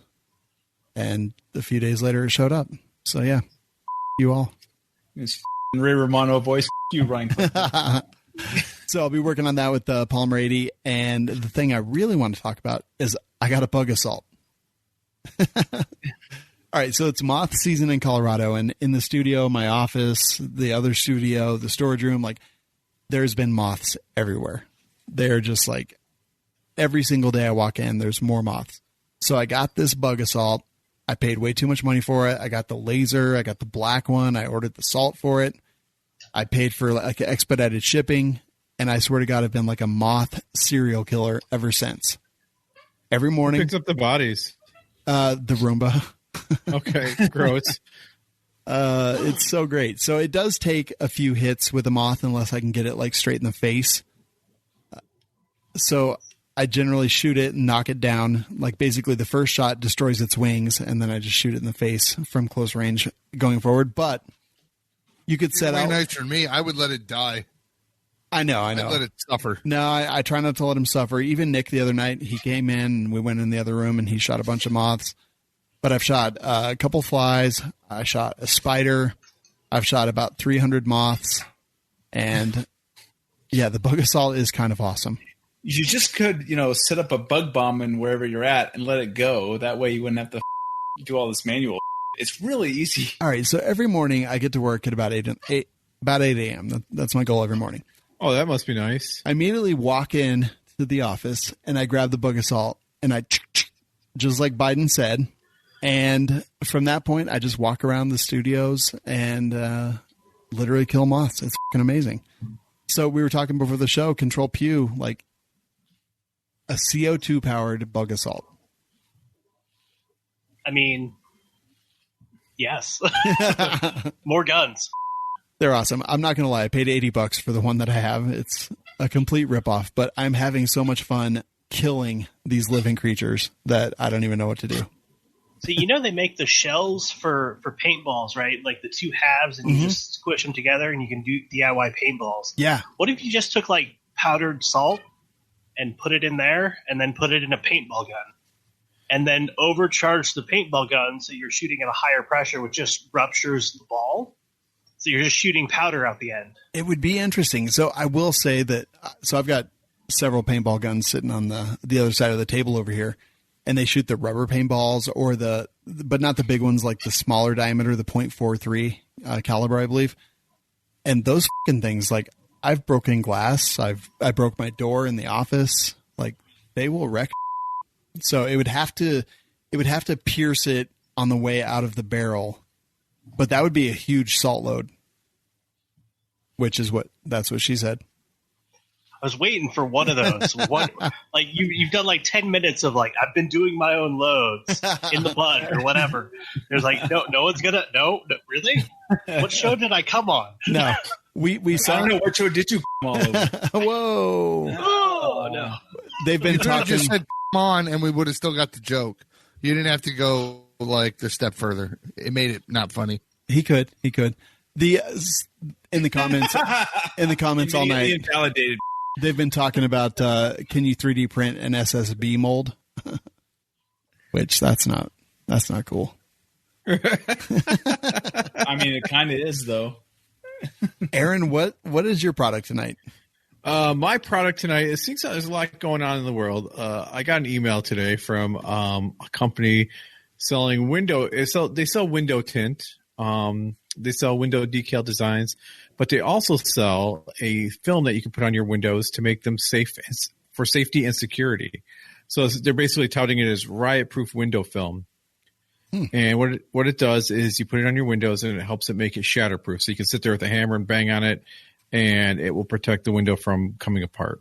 Which is actually pretty crazy because we've seen it in these riots. Like San Jose, I believe, the people, they had stopped traffic and they're just literally just walking up and bashing out windows with tire irons. And I think that's pretty cool, actually. Yeah. So if you're looking for some window film for your to make your, because it's funny because I have a lot of sliding glass doors in my house. Does not know how to throw a sledgehammer. He is purposefully footing. Yeah, I was just thinking the same thing actually. But not how you swing a sledgehammer. If that's how hard he's swinging, I get through that in one swing. Yeah. Well, wait, hang on. Maybe he'll swing it harder. Look at that foot. He's kind of made it soft. But it's deformed, but it's not through. No, what he's done is he's effectively made a car windshield. Yeah. Yeah, he's put it's almost like having the safety glass on there. How's it feel to be a... It's safety glass, but like a windshield is 2 layers of glass with a sticky film between them. So when it shatters, it doesn't blow out. So like if debris hits your windshield, it doesn't kill you. Systems changing the way he's effectively turned your like storefront window into a car windshield, and trust me, like a good throw with a hammer goes through that. I mean, he's shooting it with a 22 and it's holding it up as it's 22. Yeah, the fucking 22 is and 9mm rounds as well. Look at that, that's pretty good. 9 mils. So wait, I'm paying more money to not be able to shoot the people breaking into my store. Is that what we just discovered here? I would put this in my car if it was cheap enough. Yeah, it looks like it's just film you put on the front, like both sides of your windows. So it's just to keep it from shattering and dropping. That's all it does. What the Sound Guru? He'll swing harder if the SSB is on the other side. Thanks, Nick and Jeremy. What happens on the other side of the glass? Well, it looked like nothing when he was shooting it. There was a target behind there, and it wasn't taking any hits. No, it wasn't doing anything. The question is, can he break through the glass ceiling? How much does it cost? No, that's what the whole point is of it. How much does it cost? I have no idea, dude. What am I? I just put titles down. You guys are supposed to do all the legwork. It says add window film is a home. Add C-bond systems to any window film in whatever the title is. I mean, wait, can you 3D print windows? I mean, It's could. called melting sand. There's actually some really interesting transparent resins. Oh, yeah, I guess that would make sense, yeah. A couple people have done Glock frames out of them. They're pretty cool. Ah, dang. It's going to be so awesome. They're like, see this glass nobody uses in Windows anymore? We're going to throw a baseball at it. And now we're going to show you a completely different kind of glass. It's crazy. Like, I'm kind This of is in. marketing for people that don't know how Windows are made anymore. Yeah. Right. Windows are made differently now. Yeah. Yeah, probably. Not side windows. I've smashed out a couple of those. Yeah. Glass ceilings are like Savage was saying, or whoever was saying. Yeah, they're unbreakable. Christian guys. said, Just give it up. you're missing the point. Plexiglass shield. That would be pretty dope. Just go. Yeah, but no one wants plexiglass for their doors. Why, That just why seems not? weird. If that with the sledgehammer couldn't smash it, maybe it's fine. Okay, so the issue is the plexiglass shield. The plexiglass shield is a smaller piece of plastic, and it's framed in, while a door is a huge pane of glass, and a piece of plexiglass would be more likely to warp and bend with pressure. It could be. Yeah, I don't know. Kind of cool. I wonder how expensive it is. That's really what I want to know. It's free. They're giving it away. Yeah. You want one? I'll get you one. Yeah, give me one. All right, you got two on your way right now. I called them. Thanks, Well, buddy. if they have a glass storefront and I have a sledgehammer, it's free because I'm gonna make it through that real quick. All right, there. We're going to talk about that. Don't worry. Don't worry, Paul Bunyan. You'll be swinging. So real quick, do want to talk about Facts and Firearms. Man, all the gun companies have been hit super hard. I'm not avoiding it, Savage. I'm just taking a brief moment Okay. to talk about it. So Faxon, I don't know if you follow their social media, but they kind of kill it. They've been doing some themed builds. They did one with artwork by Angel that was awesome. They've done now the Mustang edition, which is pretty cool, actually. Here, I'm throwing it up on screen now, but you can go to faxandfirearms.com if you're listening to the audio version and see it. All those tiny little rivets, like It must have taken forever to screw in. I think it's paint. You don't screw in rivets first. It must have taken a long time to rivet in. That is true. That is true. But all kinds of stuff. So they've got gas blocks that are put on prior to you getting them. They've got integral compensators built into the barrel, so you get that 16 inches without having to weld or put on. That's what she said. Thank you. Or without having to put on a muzzle device and weld and pin it. Just like all kinds of stuff. They came out with their 9mm carbine, the Bantam. They've got the FX19 pistols, the Patriot and Hellfire. They've got the Glock slides. They've got the MMP slides, Patriot and Hellfire. Like, Paxton's killing it. And they've It's hard got. to see the picture though with all those words in front of it. Sorry. He's talking about your lower third. What lower third? Oh, The sorry. bug assault, I'm sorry. dude. Do I have to be the adult in the room? Apparently, yeah. The Bantams are actually. You've never been the adult.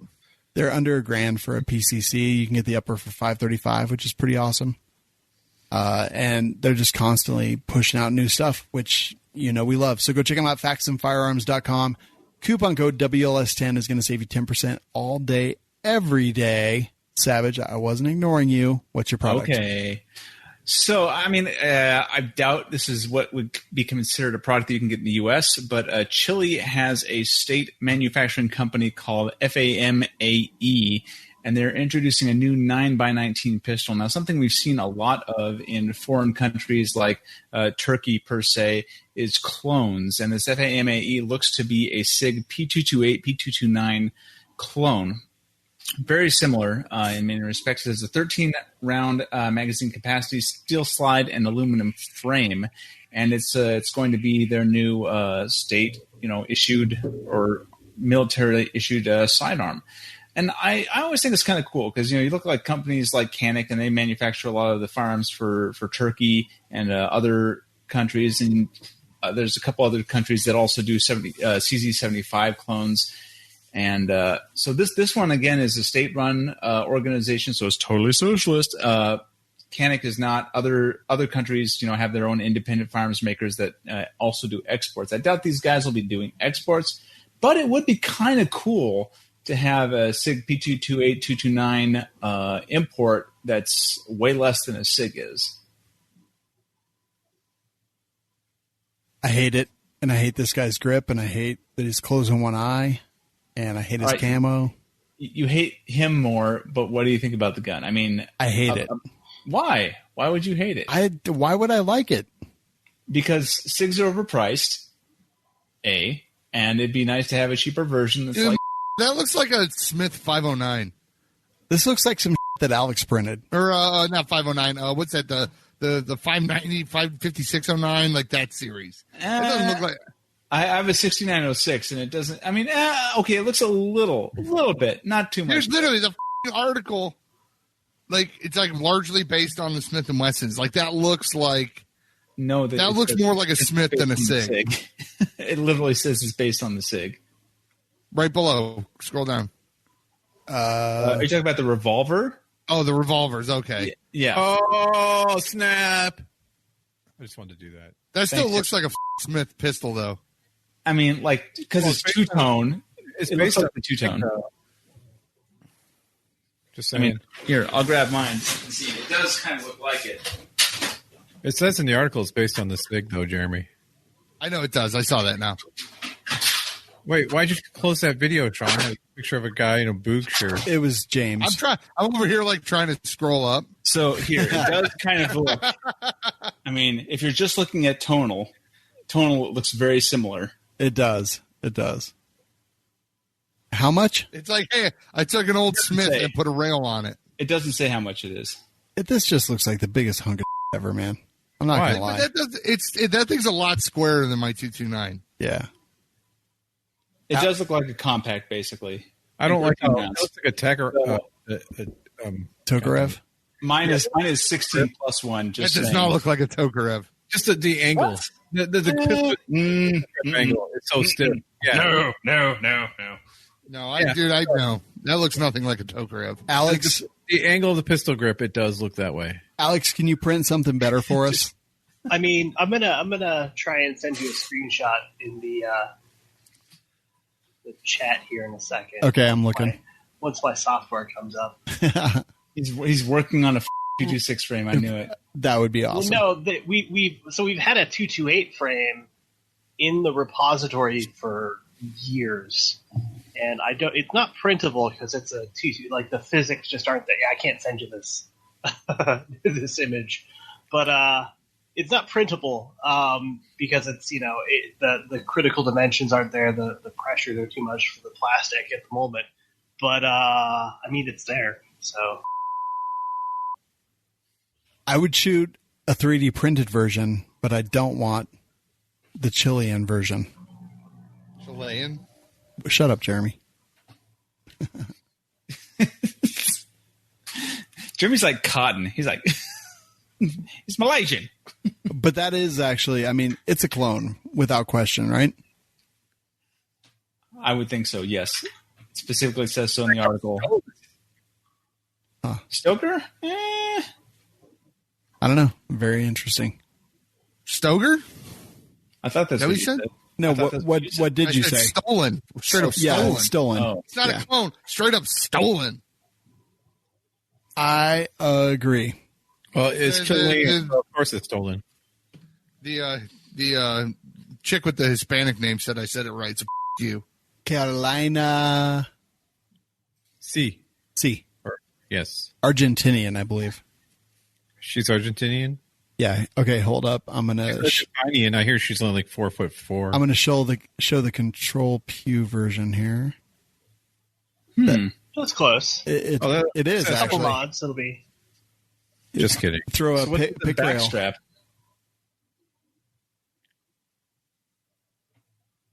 I think throw a pick rail on there and you'd be good. Close enough. Close enough for government work. What's going on with the back strap there? Is that a special grips or something? Well, the 228 didn't have it was part of the grip. It was a wraparound grip piece. Oh, okay. That makes sense. It's pretty cool. I'm kind of down. Jeremy, what's your product? My product is the Hackett Equipment. What do they call it? The Ultimate Rucksack. Yeah, I believe. It is a big old boy. I know I'm getting far away from the mic, but I gotta like hold this. So this thing's pretty sweet. Has a metal frame. Is probably a little over 2 feet tall. Yeah, it's got pockets and zippers, and it has like the breathable mesh on the back and like that. I'm gonna see how much I can fit in here. Does it have a metal frame? 1.5 Svens in there. I could probably fit half a Sven. Yeah, I could probably fit half a Sven. The upper half if I had a machete. And gross. But it's hard to talk and hold this thing and open. So I'm gonna try to. I might just yell in the direction of the microphone. For a bit. It's basically like normal. So. You. Wait, you don't have a boom arm or anything with that thing? Yeah, it's right here, and it goes like this. Watch, look, watch. It's gonna do an impression of your. Oh God! It just fell right down. It just go inside your mouth. So weird. So Wow. we got. So we have. We got the top here. It's got some clips and whatnot to hold it down. Big open, gaping mouth. Has a little. It's a vagine like a wizard's sleeve. Oh yeah, so it's got like a waterproof type. Yeah, it's got like a waterproof, like expansion top kind of deal here. It also has one on the inside down here in the bottom that you can access underneath the main storage compartment. Yeah. And you can like tie it off if you want to. So it might Pull it out, tie it off. Nice. That's pretty you cool. can either make this part of the main storage or you can separate it down here. It's got another, wizard sleeve, as Savage put it. Yeah. It also has its own internal umbrella, backpack, waterproof. Yeah, shield. Yeah, whatever you want to call it. Do that. Nice. Yeah, I that like is pretty cool. That's pretty cool. Pretty, yeah, it's all internal. I didn't order one of those, and I'm kind of pissed because it's awesome. Does it have so like I'm gonna, the steel? Does it have like a metal frame? I said that like first thing. Oh, okay. Because most rocks have like that metal frame that everything is built off of, right? Yeah, it's like if Savage put this on, it would go from like the back of his head to his ankles. Because if you little known fact, Savage is only 3 foot tall. Well, that's pretty actually known. Can you 3D print? The only thing I found that I don't like, maybe just because I haven't with it enough yet, I have not found a dedicated place to hang a camelback. Oh.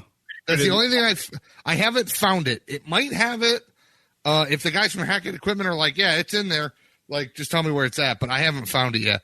That's about the only complaint. I'm like, I'd really like, be able to hang a reservoir in here somewhere. Yeah. But other than that, I'm going to fill this thing. I'm going to pack this thing like my old Molly pack. And every time my wife wants to go walk at the park, I'm just going to throw this thing on. So walking 3 miles is actually like more fun. Yeah, that'll actually be pretty cool. So I'm actually kind of jealous because I thought about ordering that, and then I was like, I don't ruck very much, but I do go hiking quite a bit. Yeah, I'm gonna do like a spare pair of boots, spare clothes, some foods, some camping stuffs. I'm gonna load this pack up. Probably treat it like a go bag, but just a very big go bag. Very nice. Alex, what's the gear? Actually, HackettEquipment.com. You can save 21% with coupon code WLS's life. Alex, any guns or gear that you've gotten recently that you're like super stoked about? Yeah, actually. Oh God, everything's falling apart. Right? My hastily put together set. So I am a huge fan of the BRN 180S. Yes. 10.5 inch. Oh, I got one of them. Pistol length. AR 180. Yeah. I've got mine on one of our builds in development, this dedicated BRN 180 lower, and an SB Tactical folding brace. So yeah, it's my new favorite thing. That's the brace you went with? Yeah, that's the brace I went with. the 4? It's the 1913, their polymer one. So Jeremy's just saying that because he ordered the SB Triangle. Yeah, I ordered folding 3 of those, and I'm not going to get them for like another 3 months. This is what I had on hand. Yeah. My buddy ordered it. It's just not my favorite. Yeah. My buddy had to go to SB Tactical's website to order his triangle brace for his PC charger, and he got it in. I'm like, let me see that. And I immediately went over and put it on my BRM 180, and he's like, whoa. Dude, they're they should be coming out really soon on Brownells, I think. We've got them back ordered. Hopefully they can sort out their logistics and post-corona business and get everything back in order pretty quickly. Because we've got like a new lower that doesn't need a buffer like every other day. So like you saw the Tech 9, we've got a pick rail on the back here for one of those. The Mac 10 has an adapter here. We can swap it out for a pick rail one and use it on that. So it's just nice. And like I like the CAC blade, but it's not great. I don't like the CAC blade. I liked it when it first came out. I hate it. I've got. They were great in the very beginning. Yeah. Now they've been sort of superseded by other products. Yeah. So, and then like we got this thing here. Son, that's like a PDW. Wow, that looks kind of painful though. Yeah, it's not as long as it needs to be. It could be a little further out there, but for the first pass, this is in my personal development. This brace here. So, or the adapter here, but stuff like this. I want one. We're doing something every other day. So, can I get one? I want one. That's pretty awesome, man. Yeah, print one. I will send you the file as soon as it's done. I don't have a 3D printer. Well, then you should follow the guide.controlpew.com. Exactly. Get a 3D printer. Well, see, okay, so the money that would cost me is actually what I'm investing into a chicken coop. So I can't. It's either get chickens that will give me eggs every day, or give me a 3D printer which I can print eggs, but. It's not going to be tasty. Aaron only cares about the vent on the chicken. PLA is supposedly like corn syrup in a weird sort of polymer. So you could technically eat it and sustain yourself on it. So, I mean, it's really up to you. I think the chicken might be a better choice. Hard pass. Come on. No, it's all good. So Corey B says, I was a security guard at the Winter X Games and had to bust some old grungy dude sucking vodka out of a hydration pack. Wouldn't have been a big deal if he wasn't causing too many shenanigans. The funniest part is when he threw up all over the cop who picked him up. Whoops, LMAO. Carolina said, not that it's important, but I'm open to providing information on how to size yourself to fit a rock pack. It's not rock heat science, but I just want to put it out there. Aaron, get a 3D printer, says Bob F. Bob, why don't you give me a 3D printer? Wow. I'm getting chickens, okay? I was a toss up between chickens or bees. Okay, first of all, chickens cost like $4. Right, but I got to get a coop. And you can make money off of them because you can sell a dozen eggs for $3 or $4 a pop. It's just there's a branding opportunity here. WLS eggs. You know what a dozen eggs go for off a porch here? It's like $1. Right, yeah. I mean, near me, they're doing it for $3. All I know is I eat a lot of eggs. Highway robbery. I like eggs. So I don't like eggs, but I did have chickens, and they were an amazing pet. Yeah, and I have that whole where I have the orchard at is where I'm going to put the chicken coop. Shawn loves it because he's like, hey, if an egg can fit in there, why can't I? Dude, if an egg can fit in there, why can't 7 of I? So they're going to have tons of space to run out. And is Doodle Doo. You savage. Too far. Too fucking far.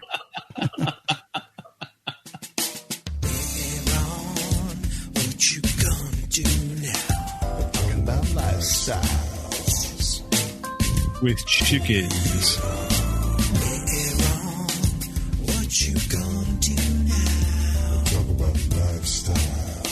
Really, Shawn, just like saying, you want to pet my pet? I didn't have any roosters. I wanted to make sure that I was the No one you brought around knew the difference. It's fine. No, they didn't. They were like, oh, those are awesome roosters. And I was like, okay, but I'm not gay because I don't. Never mind. Whatever. Chickens are good pets. I like them a lot. I hear, chickens are actually like they will follow you around and. Oh, dude. So when I had chickens, like I was doing IT stuff then, I used to literally go back out in my little sitting area by the hot tub and just sit with my legs up, and the chickens would just come and like sit on my legs and roost there for like hours while I worked. They're awesome pets. Yeah, that's cool. I'm going to dig the chickens. I just it's going to be for my birthday coming up. That's going to be my gift to myself. So diatomaceous earth is the thing that you need to buy. That's what you feed the chickens? No, it's something that you put like all over their food in their area. Like basically it's diatoms, and it'll prevent a lot of just like bacteria and all kinds of other stuff, and they'll eat it, and it's good all around. So diatomaceous earth, it's pretty cheap from like farm supply stores. Then just get the chicken pellets, clean their coop pretty often, make sure they have a good place to lay, and they'll brood occasionally, but they're awesome. Awesome. I can't wait. All right, so I put so much time and effort into learning about chickens when I had them. So any questions you have, I'm in. Cool, man. I will definitely peck your brain. I remember one time our 2 farm dogs killed a mama raccoon and 5 of her babies. Okay. My dad threw them in a 5-gallon bucket for a week. The dogs? That's up. No, the dead raccoons. All 5 dead raccoons in a 5-gallon bucket. But filled it up. And he just let it sit in the barn with a lid on it, but like the little pour spout open. And after about a week, it was nothing but maggots. Oh, no. We had about 300 chickens at the time. My dad walked over in the middle of 300 chickens, set this bucket down, and just went boink and kicked the bucket. And bucket of maggots and bones.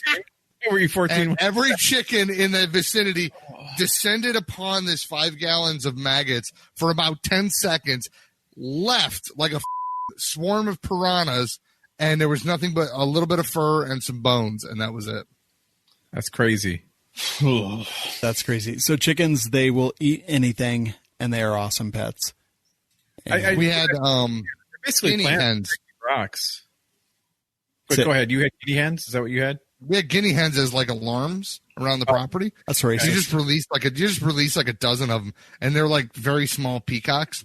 And if anything comes up the driveway or around the house, we had one that literally slept on the front porch on an old golf bag, and if you tried to walk up on the porch, it was like, bah! So Aaron, as a weird flex, I used people would think it was like a statue because we called him Gunther, and it was a female. We called it Gunther. And Gunther would be sitting there, and somebody walk over and like, that bird looks oddly still, and they get real close and they go.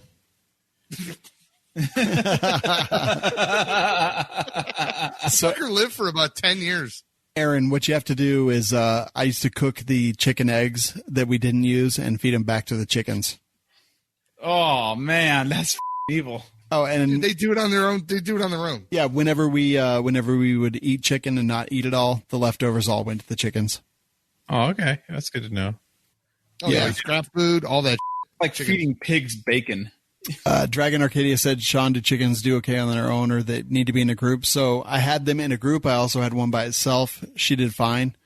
Her name was Daisy, and I'm pretty sure she killed the one that we bought with her, and I'm pretty sure she killed one of the other ones as well. So she was a cripple because a bird bath fell on her leg, and she walked with a limp, but she was a mean and she ran. I like how this turned into We Like Chicken. we got another listener who does chickens, or is working on them, Jonathan Rusnak. Hey, Red, I hate guineas too, but that's a different kind. Whoa. All right, so Brownells. They go what? Oh, jeez. Brownells has ammunition in stock. They got a bunch of wolf stuff in, which I've actually shot quite a bit of lately. I have no complaints. whatsoever. They've got SMB 65 Creedmoor. They've got American Eagle 556. They've all kinds of stuff. We already talked about the BRN 180, which is some of their throwback stuff, which is pretty awesome. So go check them out, brownells.com. Aaron, what did you want to talk about tonight? Before I get to Brownells also has a lot of surplus guns right now too. So if you're looking for an old surplus, like what? Well, of course they have the Beretta. It looks like they have some Sig Sauer surplus too. Oh, it's out of stock. I'm sorry. Definitely if you're interested in a Beretta, what else do they have? AR-15, M16 surplus mid-length handguards. So if you want some classic looking or used handguards, they will have those as well. Very nice. Mm-hmm. All right. So what did you want to talk about tonight? I wanted to talk about chickens, but apparently everyone else wanted to talk about, what was it, Boog Culture? Oh, yeah. Okay. So I guess I put this in there. So some Hawaiian professor reporter posted a thing talking about the like Hawaiian shirts is racist and these people want a civil war and so on and so forth. And literally tweet 11 out of 13 was a picture of me in a Hawaiian shirt. Get the out of here. No, dude, do you not look at any of our social media? No, I honestly don't. Okay. Talking about. Put that full page. So he called us out as basically racists and Nazis and said that we want a civil war. And I think that he could not be more wrong. Like that's not what any of this means whatsoever. I'm going to find the post here in just a second. But I'm also like, of all the people in the universe to like go after and call racist and Nazis, like we're not the guys. Like we have 8+ years of reaching out to every color, creed, race, religion that there is. If you look at our Facebook page, it's like me and Ursula Williams, who is a black lady competition shooter. I have black friends too. That's what Shawn's saying. I guess. But I mean, like I didn't put that there. It's been there for years and I don't even care. So what the comment was, I'll throw it up on the screen as soon as it loads here. Yeah. So Reese Jones is a Hawaiian professor, blah, blah, dumb. Says, so when you see people at far right protests with igloos and aloha attire, they're saying that they're ready to fight the second civil war. And I'm like, that's so stupid. And not even close to being actually what the case is. I'm like, the Boogaloo, the whole theme of everything is like rising up against a tyrannical government. It has nothing to do with racism. It has nothing to do with anything like that. It's like it's of us. Meme. Yeah, it's a meme. Like the Boogaloo, the big luau, the next Tremors movie, all of it. Oh, I wish there was another Tremors movie. Yeah. I don't know. The last one wasn't very good. They're all, I know, but like a good one. Dude, I love them all. The third one is the worst. So second was awesome. We've been called not. Yeah, 1 and 2 are best. Yeah. Yeah, I agree with that. So we've been called Nazis. We've had our address to the studio published. We've been called racists. Oh yeah. Who published your address? Doxed you guys. I saw a tweet that had. I'm going to guess communist. It's public. It's not like a crazy thing. Which is why I have Nick right next to me here. But I'm surprised they weren't wildly in support of you guys, given the AK you were shooting with the hammer and sickle on it. That's what I was like. I was like, aren't you idiots confused? But there's so much nonsense. And I'm like, dude, that's not what it's about. It has nothing to do with racism. Have racists co-opted the Hawaiian shirts and stuff? Sure. Yeah, without question. Like, absolutely. But that's not what this is about at all. This is rising up to a tyrannical government. Like, this is rising against a tyrannical government. It's Paul Revere and George Washington. It's all that and more. And that's what the Boogaloo movement is. Like, Alex, what do you think? To you, what is the Boogaloo movement?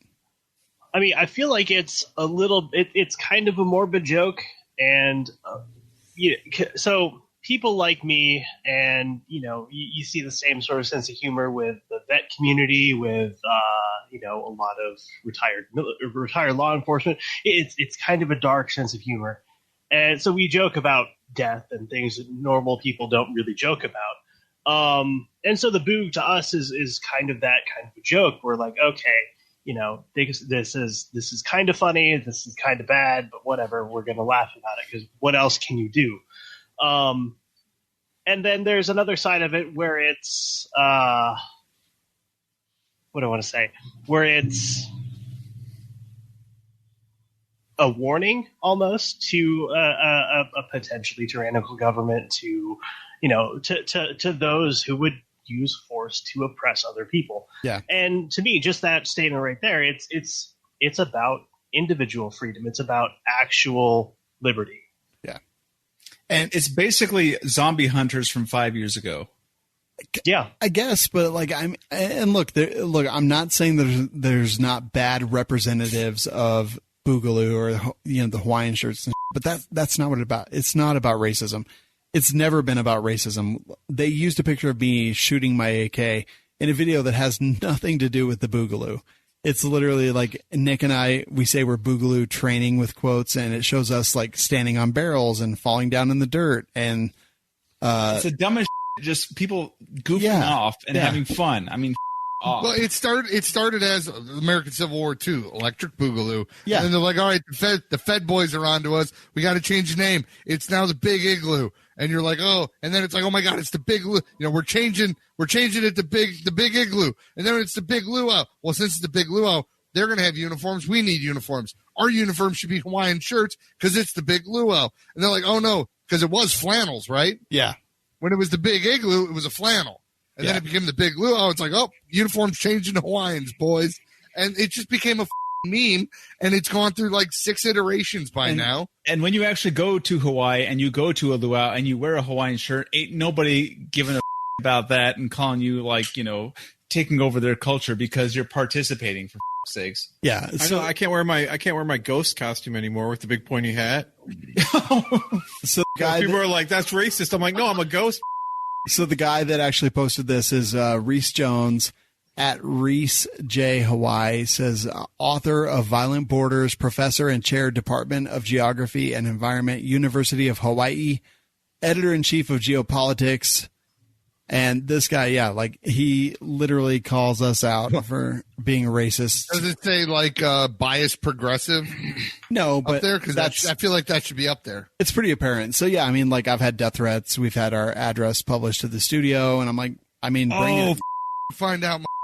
Yeah. Like we are not the.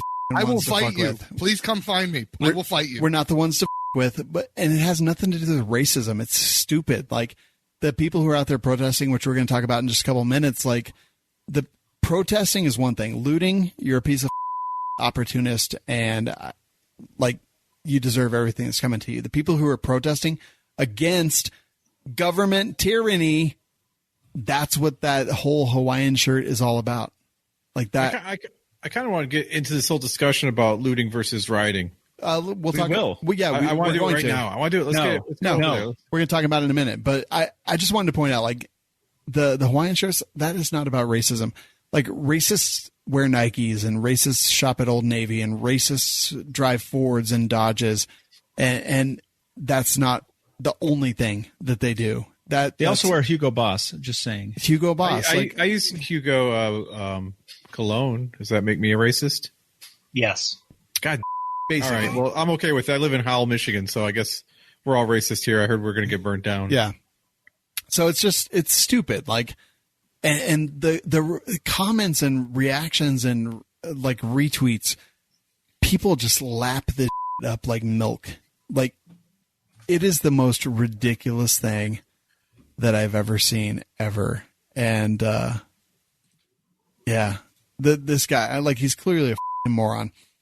And I've taken him to task a few times on Twitter, and he doesn't respond to anything. So, but he's posting like the Boogaloo will be monetized and links to Amazon patches and stuff from the Boog Boys, and like it's not what it's about. Not what it's about whatsoever. And don't let people convince you that that's what it's about, because that's nothing to do with it. though there in one of the stories there are some people that are trying to take it on and make it into that. That's fine, but there's but it's not representative of anybody else except for them. There's people that use AR-15s for evil, and that doesn't mean that all AR-15s are evil. It doesn't mean that even. I mean, how many people in this country own AR-15s and don't use them for anything bad? They use them like just we do. Everybody. Like this right here, this AR-15, this short-barreled rifle with the suppressor. This is my home defense gun. This gun goes with me in the car. It goes to my home. It goes to the office. And as long as people want to call me Nazi, racist, whatever it is, whatever, can bring it. Like it's been brought. I've got cameras, motion sensors, like. You know, I have motion sensors, but I also have emotion sensors. That's good. Right? That's real good. Because I can tell. You could tell what the emotion is. Like, it's like a mood ring almost. Do you guys think that Boogaloo Culture is racist? Nope. No. By and large, no. No. There's certainly a slice that's been that exists where they're, we got to be, black people, whatever. But 99.5% just don't care. Yeah. It's just like any other thing where people are trying to co-opt it or make it out to be, it's misrepresented. I mean, it's. Well, they have to call us racists if they're going to push it as a far right ideology. Not everything is racist. Some things are. Most things aren't. It's really annoying. It's Reese, REECEJ, Hawaii. Is this guy tenured? I wonder. Probably. This is either a weak attempt to get tenure, or I want to say a really, really. He's already got tenure and he's just phoning it in now. It's like, I don't have to work for my job anymore. I'll throw it up on the screen here, Savage. But yeah, I mean, feel free to tweet this guy. Like, this is not what it's about. And are you kidding? We wouldn't need tenure. The humanities and liberal arts are full of people that are renowned communists and are not at worry of losing their job. It's part of, like, it would if you came out and said, liberty is the utmost thing that you should be worried about in your life, you would get fired. I don't know. He's got a boog beard. He must be racist. Well, his whole thing is like, he's like, with growing alarm, I've watched armed white men protesting around the U.S., but as a Hawaii resident, I've wondered specifically about the reoccurring presence of aloha shirts. Here's a thread explaining the odd and concerning history behind it. And he just throws nothing but racism out. And I'm like, you f***ing moron. Like, you literally standing up against the tyranny of government, standing up the tyranny of a police state, standing up against the tyranny of police brutality, standing up against everything in the universe is everything that Hawaiian shirt represents. It's standing up against a tyrannical government. Think Paul Revere. Think about George Washington. Think about all those things. That is what that represents. It's the Tea Party of our day is wearing those shirts. Do racists wear them? Yes. The same way they wear Nikes. Like, it has nothing to do with it. That's not what it's fucking about. And you're just a god idiot because you've bought in, Reese Jones, to the exact same stuff that all the other idiots have bought into. Like, you look for racism because that's all that you want to see. I want a celebrity box this whiny. Yeah. I want you to as well. All right. Let's move into the news. Here we go. This is Going Ballistic. It's brought to you tonight by Polymer 80. Nope. It is not brought to you by Polymer 80. It is brought to you by, where am I? Bowers Group. That's who it is. Sorry. Yeah, you don't want Tom calling you again, man. Man, I miss Tom. He's been super busy lately, and Bowers Group makes cans. They make suppressors. Some of the best ones that I actually have. And I've got lots of listeners who've bought Bowers Group suppressors through me. Jeremy, you use them to rent. How are they holding up? Other than an end cap strike, that was my fault. Pretty good. Yeah. How do they sound on the indoor range? That's real hard to tell. That is not a good way to judge. It is. So just kind of wondering, because like I've been trying to figure out how to objectively categorize suppressors outside.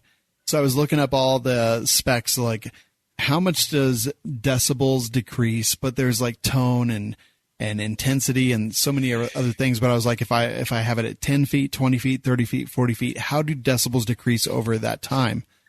And it's like sound theory and sound science is, there's like no constants. Like it's all subjective. And I actually literally had a sound engineer sitting in my office the other day, and we talked about it for quite a while. And he's like, you're never going to be able to take like a cheaper sound meter and compare it to like what the advertised decibels are. But what you will be able to do is figure out a very specific formula based on distance from muzzle, distance from ejection port, and you'll be able to basically publish your own standard. So that's we've got some of that in the works. We've purchased some equipment to do that, and it is voodoo. Thank you very much, Zach, for talking it over with me. And he is literally like an engineer that part of his degree was in sound and acoustics and things like that, and he does some very cool stuff. So he said he was gonna think about some ways that they could do stuff with that, and we'll see it. But whether it's the Verse 50 or the Biddy, Bowers Group is awesome. Go check them out. BowersGroup.com. Coupon code is WLS, and it's going to save you money every single time. And honestly, just talk to Tom. He'll tell you what the best suppressor for your application is, even if it's not a Bowers Group can, which I think is hugely important. Savage 1R, take it away. So, last night was fun. So yesterday, I live in Spokane, as everybody is well know, Eastern Washington State, and there were a number of protests that went on in my state as well as many others. Myself and my wife decided to join some friends and go and walk in the protests that were speaking out against the death of a black man at the knee of a police officer. No, all right. I'm already pissed off at how you're representing that. It wasn't a black man. It was a guy that they got called to the scene, and an officer kneeled on his neck, and he died of asphyxia. He was black, though, right? He was black. Who cares? Okay. I didn't specify that the officer was white. I just was saying that he died from a police officer. Yeah, he was you, black man, I'm going to kneel on your neck till you die. That's not what it was about. But when you call in, when an officer describes the crime scene, or he's calling it in, he describes the race, he describes height. Did you hear the 911 call? What? Did you hear the 911 call? No, I didn't. Okay, you should listen to it. I did. They asked what race he is. And the person was like, he was like a tall guy. And then they were like, what race was he? And they were like, whatever, I don't know. And then they asked a third time, and that's when they were finally like, oh, yeah, black guy. Yeah, so he's black. So it was identified. So I don't think Savage is wrong. It's just saying it was a black man who was kneeled on his neck by. Yeah, but don't make it like everyone else. Don't make it a racist thing. It was a dude who was having contact with police, and it was a police more officer. Of a police brutality thing than anything. I'm not saying it's attributable to race. Then don't say it. Okay. Well, don't interrupt me. Wow. So, anyways, a cop killed a man in custody. Thank you. Yeah. Okay. So, anyways, there are people protesting his death at the hands of this police officer, and even a lot of police officers nationwide were against this officer's actions. So I went along with the protest with my wife and some other people that we were acquaintances with, and it was perfectly fine. There were a ton of people there. People were carrying signs. I got a lot of pictures. You can go on my Instagram account at SavageWinR to see what I saw. I've got some nice panoramas. There was a lot of people there. It was very pleasant interactions with everybody there. Everybody was standing in solidarity that they wanted to end this kind of violence. Great. We went on a walk. We ended up at the courthouse. Everybody, including the police, took a knee. It was very respectful. And at around 3 o'clock, it ended. Done. Everybody said, okay, it's time to go home. We said our piece. We did our demonstrations. Everybody goes home. So tired crowd. Looked like it was at least a couple thousand people. At least it was very, a lot of people there. Everybody went home. 3 o'clock, 6 o'clock rolls around. Bunch of unidentified people start showing up downtown Spokane. They start making a lot of noise. They start going to businesses, and they start breaking shit. Then they start fighting people. They start trying to break into businesses, and they broke into a Nike, and they started looting the Nike. So these were people that were not affiliated with the protests at all. And this is something that we've seen at a number of other protests, not all of them, but a number of other protests across the country where people went and did the protest. It was perfectly fine. And then agitators would come in afterwards and start breaking. And what this ends up doing is it ends up really taking away from the message that people are trying to send. It's turning the people who are the legitimate protesters, it's demonizing them because it's making them seem like they're somehow connected to these kids. And it's taking away from the message that we need to come together as a community because it's further dividing the community. You know, it's destroying the community literally by taking down local businesses and hurting other people. So this went on all last night. Honest to God, I've lived in Spokane nearly 30 years, off and on, and I have never in my life heard or seen of a riot in this area, period. It just does not happen. But last night it did, and it's upsetting. I don't think – I mean, I'll look at the news tonight. I don't think it's going to happen again here, but it has been happening in a number of other cities, and it has me wondering what the is going on. We've had reports that it was people from Antifa, and we've heard reports that it was people from far-right nationalist groups that are in our specific area. Could have been one, could have been the other, could have been a combination of the both. But again, this does not represent what needs to happen in this country. You know, we have a problem with violence against citizens from authorities, and I think that's something that needs to seriously be addressed in this country.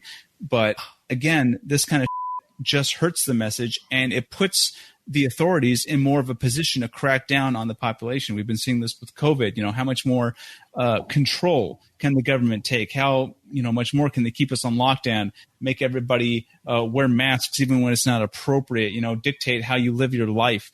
And then like this comes out, it's just going to give the government more opportunity to crack down. And that's the exact opposite of what we need. Okay. We need more transparency. We need less control of the government, and we need less people acting like. All right, let's cover a few things here. I'll move through them. So last week I was like, let's wait till more information comes out. I'm not forming an opinion yet. So they had the first initial autopsy, which said that he had a hypertension and heart disease, and it wasn't that. Then apparently there was a secondary autopsy done that said that he died from asphyxia from pressure on the neck and back. And that actually came out to the brain. Yeah, that came out today.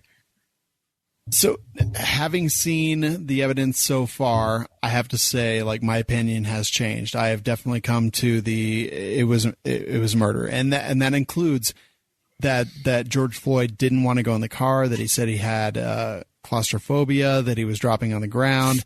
Originally, they finally at some point put him on the ground, put pressure on the neck, and that's what it was.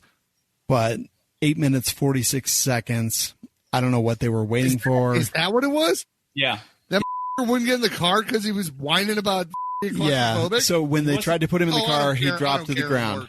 I don't think you cared in the first place. He dropped to the ground. He wouldn't go in the car. He was making a big deal about it. So I'm like, okay, cool. Like, whatever. Like, put him on the ground. That's fine. Wait for a paddy wagon. Wait for a paramedic. Whatever it is, that's fine. But the knee on the neck, it was too much. And the secondary autopsy says that, and listen, also not forget that this is a celebrity, basically mortician, Baden, Baden, I believe is his name. And so my opinion has changed. Like, I think that the manslaughter and third-degree murder, I think that's probably very appropriate. Before you finish on, I just want to point out that the ME changed it to asphyxiation as well today. The ME did as well. So, I mean, like the secondary autopsy. ME was covering for some. It was interesting. I will say that. Who was it? Was it Shawn Maloney that said if he hires an expert for a courtroom, they're going to say whatever he wants him to say? Mm-hmm. Yeah, but because the ME also now says the same thing. So I mean, it's not like if I'm paying a medical examiner, like, oh yeah, but here, the medical examiner, the original medical examiner has changed it to asphyxiation. Yeah, and of course the guy in the medical examiner for asphyxia or asphyxiation. They're going to cover for the cops. You'll have to read it because they're working for the state. You know, it's like a protect your own mentality. I don't know that that's true. I don't know that I believe that. I'm not there yet, but Well, he sure didn't resist changing his opinion once a different one came out. Sure. Well, I haven't seen that, but I did see that the secondary autopsy said he died of asphyxiation. So at this point, I have changed my opinion. I'm like, yep. I think that it was too far. Alex, did you see this, and what do you think? I didn't hear about the ME changing his report. I didn't either. I just saw a secondary. That whole so. One, I don't trust celebrity autopsies to begin with. I trust them about as much as I do like the state to cover for the state. You know what I mean? That whole. I don't trust any of it at this point. Like I don't know what the. We've done know an independent review video. on ourselves and found that we've done no wrong. Right. I saw the video. I saw the other video, the security camera, and the other one that came out from the other angle. And I don't like outside of that. I don't know what else I trust because all the stories are just absolute crap. And they're either trying to quell the civilian response or cover up some really shady. Yep. And I don't know which way it should go. I mean, on the one hand, I understand like trying to sort of calm people down so you don't have your city burned to ash, but I don't know. Yeah. So we're seeing people in the chat saying that he was on drugs. I have not seen evidence of that, but I will say, like last week, I was like, look, I'm waiting for more information to come out. I'm not making a choice right now. I'm not making a decision right now. And I'm going to see kind of where this goes. But having watched the videos, having read the reports, having like seen the secondary autopsy results, I kind of got to go like, okay, look, the cop was wrong. Was he screaming like, screw you, N-word? No. But at the same time, like he killed an American citizen who was accused of like forgery or counterfeiting or something like that. I mean, have you ever gotten? Hang on one second. Let me just read this. Okay, go ahead, Aaron. The Hennepin County Medical Examiner released a new autopsy report Monday, ruling George Floyd's death was a homicide. The office said Floyd's heart and lungs stopped functioning while being restrained by law enforcement officers. Floyd died due to cardiopulmonary arrest complicating law enforcement subdual, restraining the neck and compression. So, yeah, he did change it today. Alex? Okay, so focusing on that initial incident, if you are in custody, you are in that officer's care, period. So if you die as a result of that care, like there's something to be said there about culpability of the police and, you know, because you're restrained, you're at their mercy at that point. If they're not paying attention to how they're treating you and you die as a result of it, like I feel like that's a criminal act. Like it should be, that's negligence. It is savage. It's criminal negligence. They arrested him. He's being charged with manslaughter and third-degree murder. Like it is. Yeah, So, the system works. Why are you Well, writing? here's the problem. This is why they're rioting. 6 years ago, a guy was selling cigarettes illegally in New York. Do you know his name? His name was, I do know his name, but I'm under pressure right now. So it's, okay, that's fair.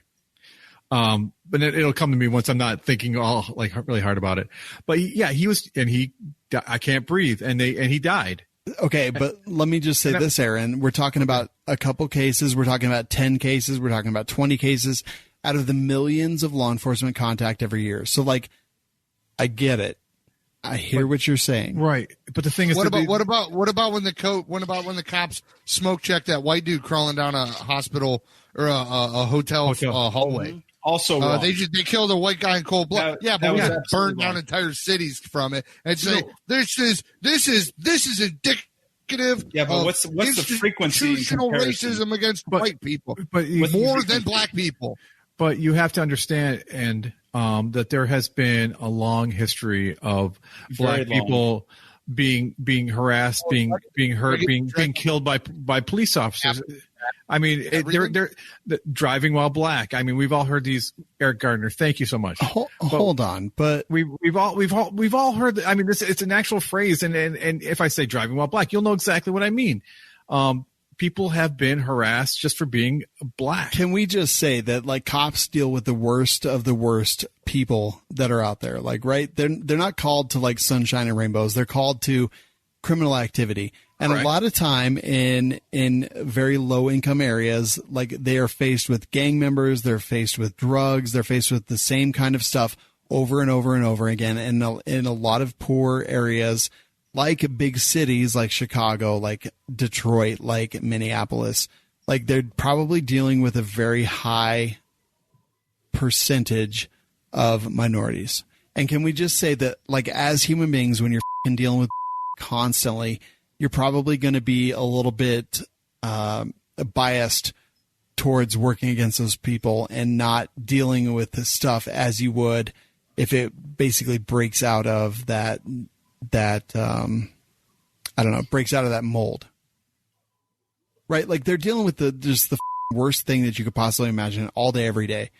And so when they get called that someone was passing counterfeit money, they go there and they're like, it's exactly what everything else is in the universe. And they're like, okay, and now he's resisting arrest, and they would get upset at that. And look, the Derek Chauvin guy, I got nothing in me right now to defend his behavior. Like, it is unacceptable. What's that, Jeremy?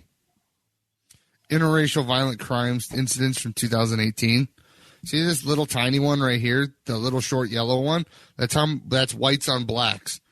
This is the real tall one is black on white. But that's not cops. That's not cops. And black on his and black. Racial injustice as institutional. No, we're talking about racial injustice within the system of law. You're doing between people, between citizens, not between the institutional. I mean, police officers we're seeing this a lot more. Is first of all, we've seen a huge militarization of our police force with the gear, with what they're training. We're also seeing a lot of more police officers moving with impunity, getting away with a lot more because no knock warrants. They you can keep showing me pictures all you want, Jeremy. I'm looking for the police officer information, buddy. Yeah, the stats, buddy. Yeah, you're trying to play on emotions here, and I'm just going with facts. Don't argue like a liberal. I'm literally just you're like, oh my God, a guy died. Burn it all down. No, nobody's saying that. No, I'm not. I said nothing. I didn't say. Don't put words in my mouth, man. I did not say that. Well, whites get killed every year by cops and blacks. But then find me the stats. Per capita. Find me the stats on that. Just saying it doesn't make it a fact. I will 100% believe you if you can show it. I've had this argument today already.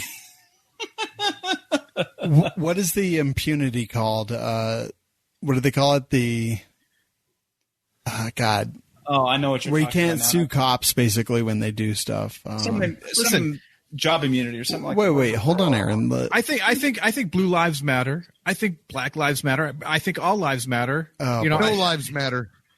I think it's important that we grant people the respect and we stop screwing. They have been a culture of people who have been screwed over by the law enforcement just for being black. A lot more than other. And is a social economic thing, and I feel bad for him, and I think I'm not okay with the looting. I'm okay with the rioting. I think that's okay. They have no. I mean, I'm okay with protesting, but rioting and looting, we rioted when we wanted to break away from England. I mean, Boston Tea Party was. Sorry, I don't understand. Shut up. So that link says that black people have 2.8 times a higher mortality rate than whites when it comes to law enforcement. Which one? The one that Shawn put up there. Oh, I'm looking at here. FBI 457. Yeah. Black victims in 2017 unarmed. More likely to be unarmed than white victims, and they're 2 times more likely to be shot or killed.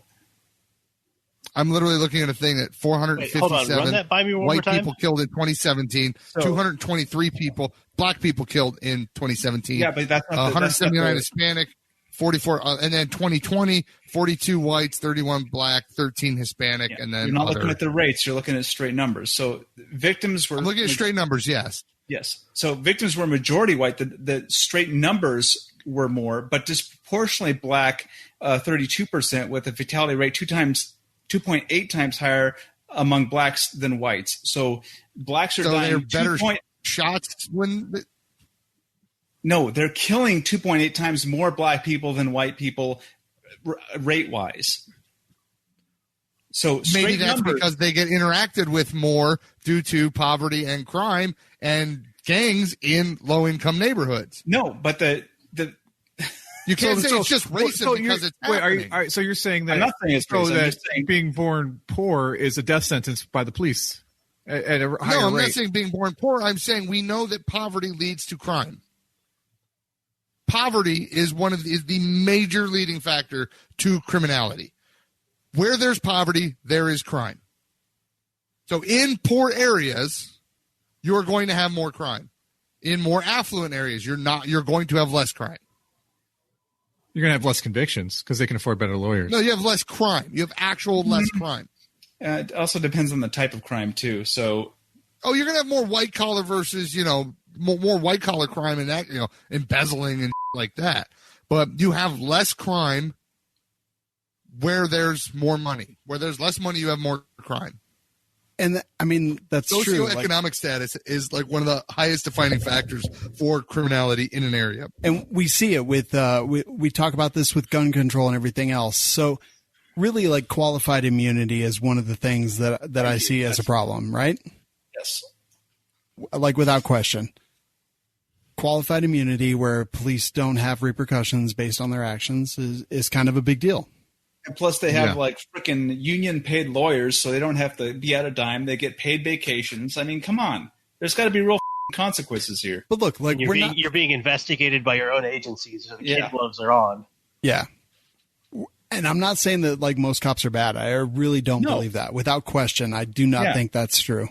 And do I think even this Derek guy was like a bad dude? No, he f***ed up and he's going to pay for it for the rest of his life. His wife already filed for divorce. I mean, and he's f***ed up multiple times from what I've seen. Yeah. Well, let's not forget that George Floyd was in jail for armed robbery. Like, he was not innocent by any means. Like, who f***ing cares? I don't know. I mean, maybe it matters. Maybe he's changed. I mean, weren't we just talking about, forgiving felons? Once so they get out he f***ed up, and that's okay. But this cop can't f*** up, and the difference is, apparently the difference though is George Floyd went to prison and served his time. This cop just kept getting slaps on the wrist and kept going. We don't know that. Can you tell me a source right now that's actually he's true? gotten? I read that he had 2 disciplinary things written against him out of the 17 open or cases that were put against him. 4 were dismissed. So out of the 17, 4 were dismissed. 2 got disciplinary papers. 2 were still open on him.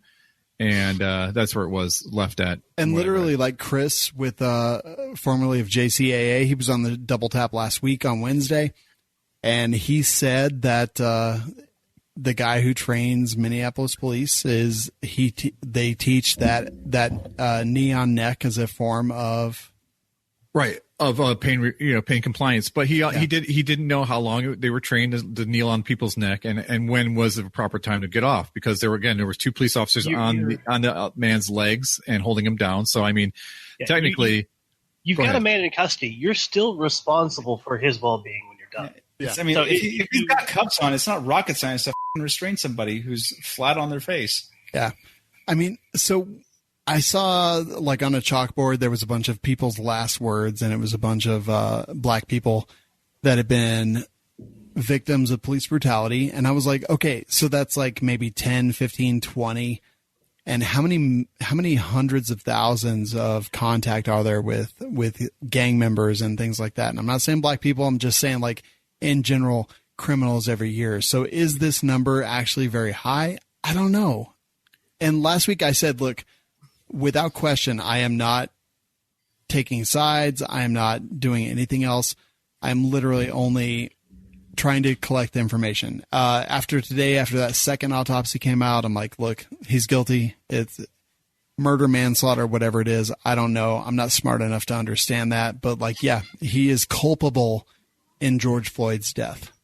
I think that people have a right to be angry about this, and because it has happened in the past. And you can be angry. Yeah, I agree. Sure. Be you don't angry. have a right to burn buildings down. See, I think it's okay. Listen to me, and before you judge this whole statement, I think it's okay to rise up against the tyrannical people who are holding you down. You're right. Not your neighbors. Target. I don't That's agree. weird because they keep voting for him every year. They did that, and Aaron, that's a good point. People holding them down. They're the people they vote for every year. Target never fucking held them down. Tyrannical, Jeremy. No, Target never held him down. The bookstore in Minneapolis never held them down. I said voting. Everyone, I'm saying everyone you vote for is tyrannical. There's no, everyone is out for every politician's out to express or gain more power. That's what it feels like. Not necessarily, but to call every politician tyrannical, I think is unfair. Just like calling every cop a murderer is unfair. I listen, there's a difference. Calling every Democrat a communist is pretty fair. No, it's again, I disagree. It's just rhetoric. but I understand. Yeah, Shawn, they have no right to burn down the bookstores. They have no right to break windows. They have no right to burn or break anything. Them. Here's a question. Yeah. Right. You have protesters and rioters, and they're burning down the police station, the courthouse, the institutions of justice that support the action being taken against them. Totally fine with that. Yeah. Totally dude. Okay. Not so much a problem with that. Honestly, so we're all in kind of the same boat. Yeah, when they burned down that police department, yeah, exactly. where the 5th district or wherever that guy was a PD, they burnt that down. I was like, all right. I was like, dude, party. I was like, get after it, girl. Like whatever you want. Have you seen the meme going around? The 3rd precinct died of COVID or something. Dude, I mean, like they had a very high temperature. And look, I'm not saying I'm fine with it, but I'm like, at least that makes sense. Like, I'm not fine with destroying. Intellectually consistent. Yeah, Right. exactly. Okay, so with that, so in mind, like back in the 70s, New York lost control of parts of New York City. There were no-go zones in New York in the 1970s for police officers, and those areas were, just crime-ridden. Now, if you want to go ahead and try and be, police your own community, hey, kick the cops out, kick the government out, police yourselves, all for it. Don't start crying when the crime rate skyrockets. That's all I'm saying. Be consistent. okay, so If they want to try it, go for it. Here's now something. There's always a cause and effect. Okay, so the cause is the riots and stuff, but the effect is suddenly the military is called in. Okay, and we're pretty anti-military. I don't want the military walking down my streets, policing my neighborhoods. Not that it'll happen here, but just in general. This is the stuff that we always talk about. What would cause you to stand up against the government? Well, would the military be walking down the streets, just maybe disarming people? So we saw that this morning with the light 'em up video. If you put infantry in the field against civilians, we're basically at war at that point. We saw this morning, I don't know if it was National Guard or local Minneapolis PD, but they were walking down the street, a Humvee drives by, then a bunch of guys in armor drive by. There's people standing on their fucking private property, on their porch, and the whoever it is in the street is yelling, get in your house, get in your fucking house. And Light 'em then they say, light them up, and they shoot them with paintballs. I'll tell you what. Boog. Yeah. That's non-starter. Yeah, you don't do that. And they're lucky that they didn't take rounds back. I'll say that right now. Yeah. This is the point where we start actually, this is what really sets it off right here is de-escalation. It needs to be a de-escalation, not an escalation.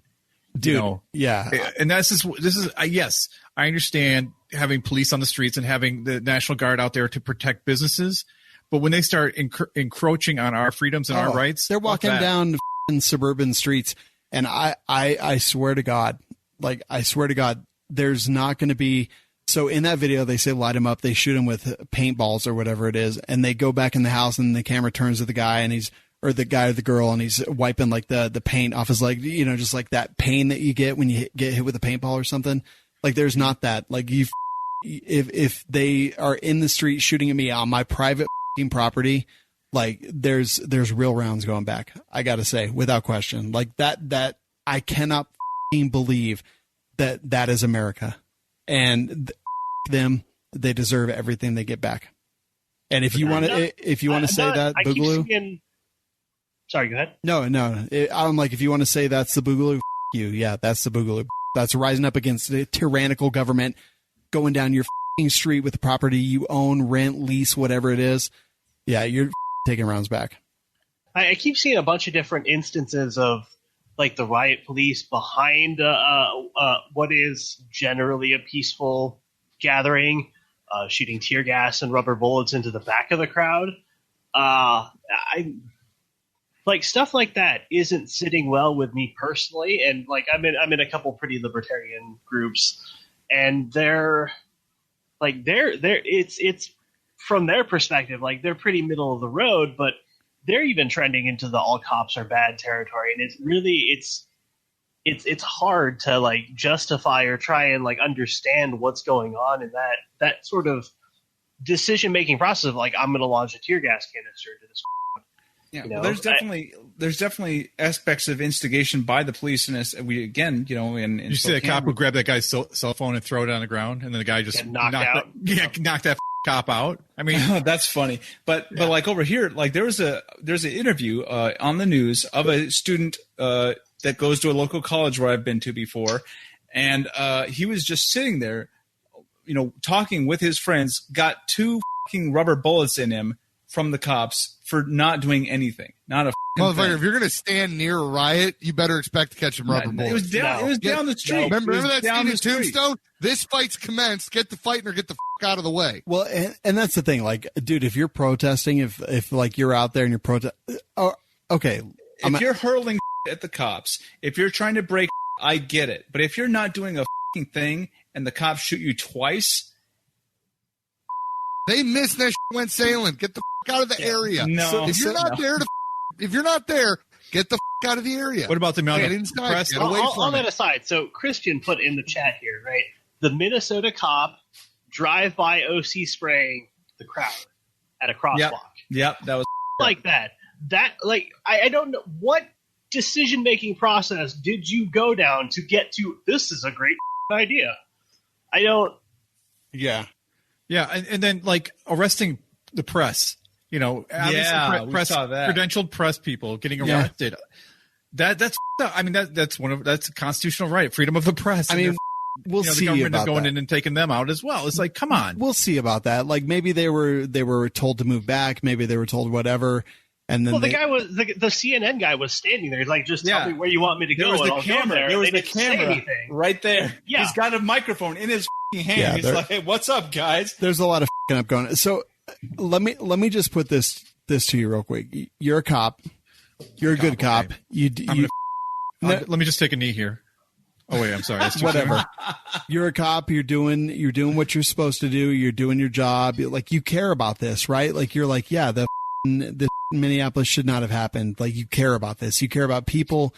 You care about whatever it is. Because I know a ton of cops and they're good people. And Aaron, so do you. You know a lot of the same cops I do. Yeah. And you know they're good people. Yeah. We would literally, like, I would take a bullet for those guys without question. Some of them. But Shawn, let me ask you a legit question. Do you know any bad cops? No. Okay, I do. I know cops that are just. But that's great. There were examples of really good cops across the nation. They need to be promoted too. Yeah, there was a cop that the sheriff that was talking with the protesters, say, hey, we totally sympathize with you. We're on your side. This guy does not represent what we did. And he walked with them. They all protested together. Yeah, that happened in Michigan. Beautiful. Yeah. And what? Beautiful. There was no violence. There was no looting. There was no rioting. There was protesting. So, Aaron, we know cops. We know a lot of good cops. We know a lot of dudes who do the right thing and they care about this. And that's it. So you're out on the street.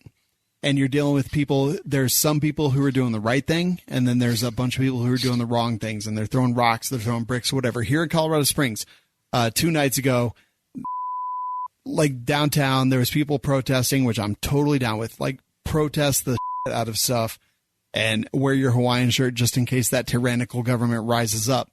But they were doing, and then they started throwing rocks at the cops and so the cops deployed tear gas. So Aaron, put yourself out there. You almost were a cop. That's what you thought you wanted to do with your life. You're out there. You're doing the right thing because I know you, Aaron, and I think you'd be a good cop. I think you'd be righteous. I think you'd be fair. I think you would do the right things whenever you possibly could. And you're out there and you're like, holy this is my job. This is my life. This is the thing that I believe in. And suddenly you're faced with some little shithead throwing a brick at you, throwing your cop car, throwing Molotov cocktails, whatever it happens to be. Like, Aaron, as you, what do? You turn the other cheek? That. I know you. You don't turn the other cheek. My goal would be to get home safely to my family. Exactly. And how do you do that? Force against me, I will use lethal force against them. Exactly. So, however, if somebody says something he doesn't agree with, he will never let it go. No, that is true. Actually, that's true. There's no however, though. You will do what you need to do to get home to your 3 sons and your wife every single time. And that you cannot fault people for doing that. So we talk about OC spray. We talk about people like police brutality. This is them against them. Like, there's no excuse for it. Like, there is people out there committing crimes, setting on fire, destroying cop cars, throwing Molotov cocktails, shooting, doing all these different things. And Aaron, you're just trying to get home. So you can understand where that adversarial relationship comes out, right? Yeah. Yeah. But I also understand knowing a lot of police officers that they have a mentality of, I'm not, I can speed. I'm a cop. I can go through, I can do this. I can do that because the law doesn't always apply to me. And then seeing with the paintball, the pepper spray, a lot of poor decisions going on. And there is, but when you think about it and you think about how many police contacts there are every single day in the United States, there's probably tens of thousands or hundreds of thousands. I don't know what the number is.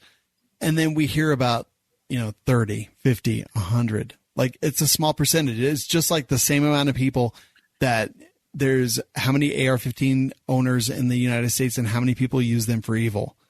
Right. Like, right.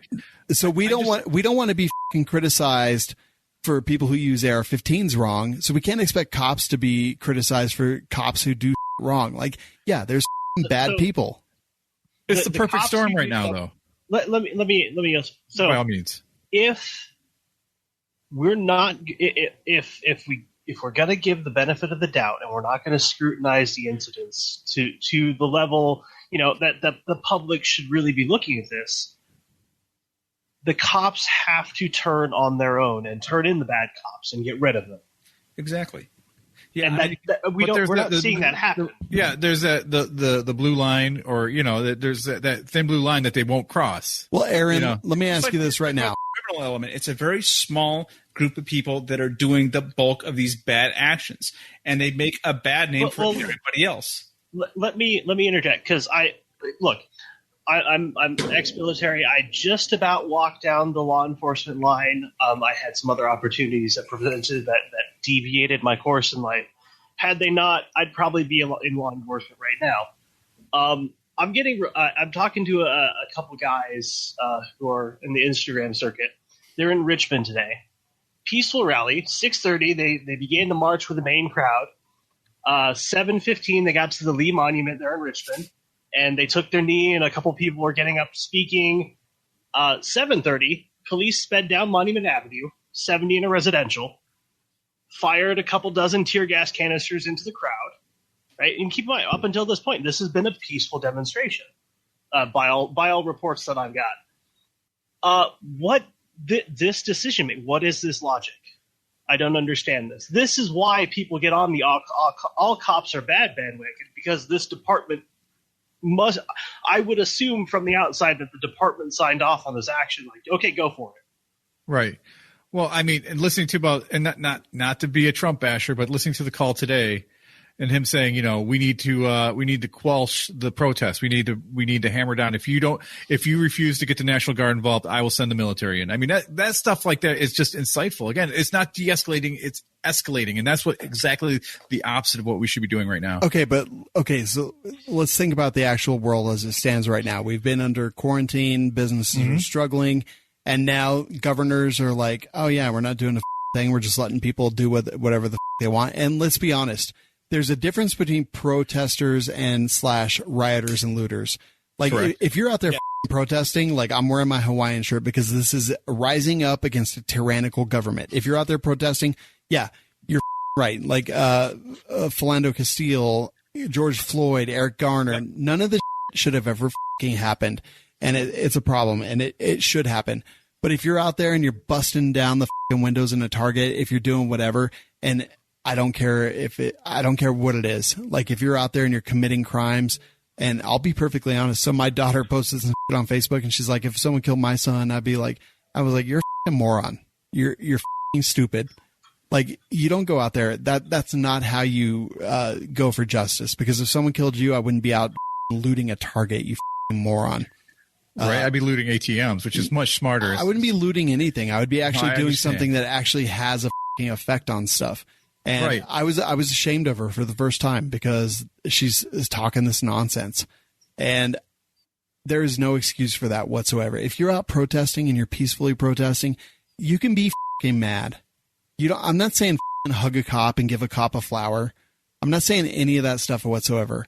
I'm saying be mad and make a difference, because when you're stealing TVs out of a Best Buy, or you're stealing prescriptions out of a Target pharmacy, you're a piece of shit and you deserve to be eliminated. Like that. Agreed. That is how I feel 100%. I think the looting is up. Yeah, you're a criminal piece of shit, and you're exactly why cops need to be out there, and exactly why cops need to do with whatever they're going to do against people who are like that. If you're out there protesting, if you're out there for the right reasons, and I'll be perfectly honest, look at Virginia, look at Michigan. We've had 2A protesters, rallies, things that out there. And not only was no one ever hurt, no property was ever destroyed. They picked up their trash after they were done. That is not the same as some of these people. And I'm not saying all these people. I'm saying some of these people. It's not the same by any means whatsoever.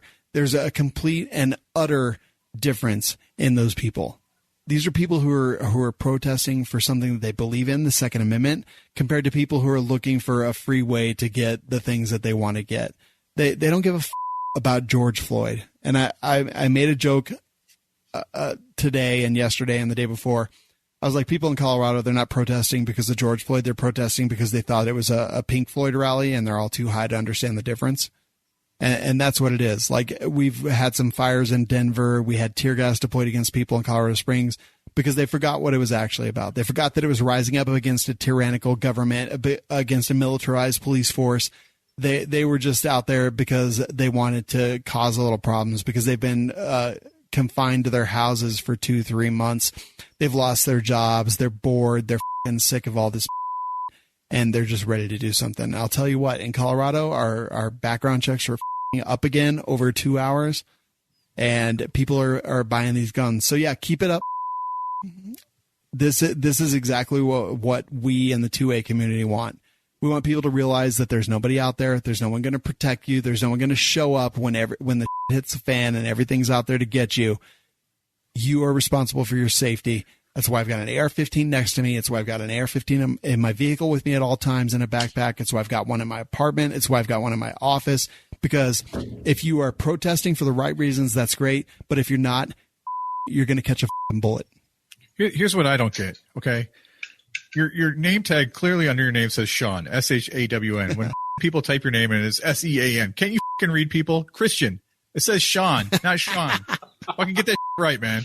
And that's the thing. I was talking to some of the people in our cult, and I was like, dude, you're a hypocrite. Like, I know you're out there training. I've seen you wear the Hawaiian print. Like, and I think you're being a hypocrite. And the bottom line is, like, look, if you're out there protesting, that's one thing. The second you break a window, you loot something that's not a police station that was actually responsible for what happened to George Floyd, you're a piece of shit. And I don't care, man. Like, we have been called, and me specifically, been called racist Nazis. I've had my life threatened in the last few days. And I promise, man. I promise, around and find out. Yeah. What's your next story, Savage? I think we probably went over the time limit at this point. Yeah, we did. We're a little bit over time, but let's talk about that last story, the Boog Boy. Yeah, so it looks like Denver police, there was a guy who considered himself a Boog Boy and was posting some stuff online. The police in the area, they found out who he was. Somebody called in on him, and he had a bunch of firearms in the trunk of his car, which they confiscated. It looks like about 3 ARs, gas mask, a bunch of kit. I don't know, probably some pistols in there. But I don't know. It's one of those things where, I mean, it probably didn't have justification to get him. He was not wearing that gear around, walking kitted up and everything with his firearms to intimidate people. But I don't know. It's kind of one of those things that's on the line. I don't know how I feel about it per se at this point. Well, I'm pleased to see that he doesn't have any A2 grips on any of his guns, but he is all about the vertical foregrip. We've actually talked about this dude recently. He was the guy who was arguing with his mom in the driveway while wearing Boog attire, and he's not like a bad dude. He's just kind of a dumbass, and he's kind of the LARPers that I think we see very often. And yeah, like. They had a trunk full of that someone reported them, whatever. The cops showed up. They took all their they held them and detained them for 30 minutes and then let them go. I don't know how they're going to get their back. I kind of think this guy's a dumbass. I remember the video that we talked about a few weeks ago. What they did wasn't illegal. No, what they did was not illegal. Well, yes. I will say this. In Denver, it's different than here in Colorado Springs because in Denver... But they weren't... It's illegal to open carry. Well, it's also illegal to have more than 15-round magazines. It's illegal to open carry in Denver. It's not illegal to have a bunch of equipment in your trunk. It's illegal to have more than 30-round magazines. It's illegal to have, if you're not doing interstate travel, it's illegal to have assault rifles. If you're driving through in your car, like. Is that a can of CS gas too? Preemption? Or is that a smoke canister? That's smoke. Okay. Yeah, it was just popping smoke. Yeah. So it's weird because I don't want to defend this dude because I kind of think he's a bag, but at the same time, I'm like, they kind of. The cops were a little. Well, he can be both. Yeah. It can be both at the same time. That's part of being free. You can be both a bag and not doing anything illegal. Dragon Arcadia said, if you've ever been caught LARPing in your driveway by your mom, go ahead and hit that subscribe button. Oh, where's Flannel Daddy? That's what we need to have on as a guest is Flannel Daddy. So it's true. This Chase, whatever his name is, he's kind of a bag, but he's not breaking the law per se. And honestly, he must have been if they confiscated all of his stuff. No. Did you get it back? He concluded by saying, I'm not a bad person, usually a peaceful guy that just wants freedom and liberty for everybody. We'll see if he gets it back. See, even though I disagree with this dude, and I think he's kind of a bag and kind of I kind of like at the same time support him. I wonder if we can do anything to help out with some of the attorneys that we know. The one thing we need to do to help out is if you're looking at the picture of his guns right now. Yeah. Look at the bottom rifle. His scope rings are on both the front. They go over the receiver. Oh boy, they're on the handguard as well. No, he's beyond help. He's dead to me. Yeah, it's like what were you thinking, dude? It's not going to. That doesn't work like that. Oh boy, birdcage. Muzzle brakes and A2 brakes. Yeah, is that electrical tape wrapped around there? It might be. I'm trying to figure it out. It's got the right sort of shimmer to it, but it looks that way. But maybe he has a light on there that he's holding down. He can't on the other side. That's all I can think of for like a pressure switch. I hope so. Yeah, I don't know. That's why you use zip ties. The whole crossing the line. He crossed the line right there. Zip ties. Literally. Yeah, dead to us. Chevy something is his name. We'll see where this goes. I followed him on Twitter today. Just because I was kind of curious where it goes from here. I'm curious. Yeah, whatever. All right, that'll do it for the news. This is the next section that is brought to you by We Like Shooting, and it is the what do you call it, Aaron? What do you call it? What's that? The segue? What are we talking about? I have no idea where we're at. The reviews. Oh yeah, that's what it's called.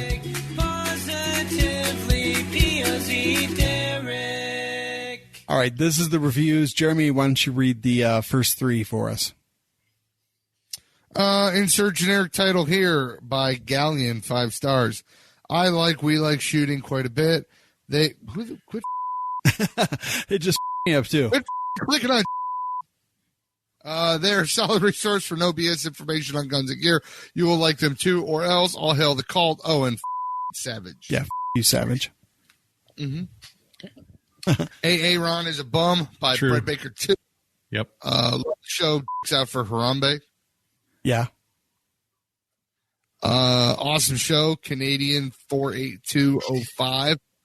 5 stars. Love the podcast. Informative and educational. People are asking for Jeremy, so I feel like we have to. He just doesn't know how to make a jizz sound.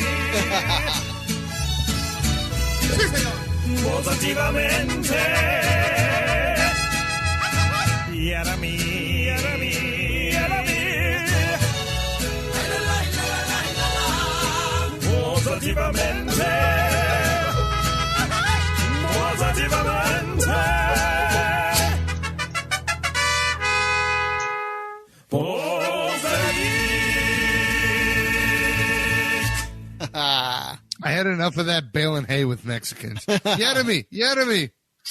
It works great.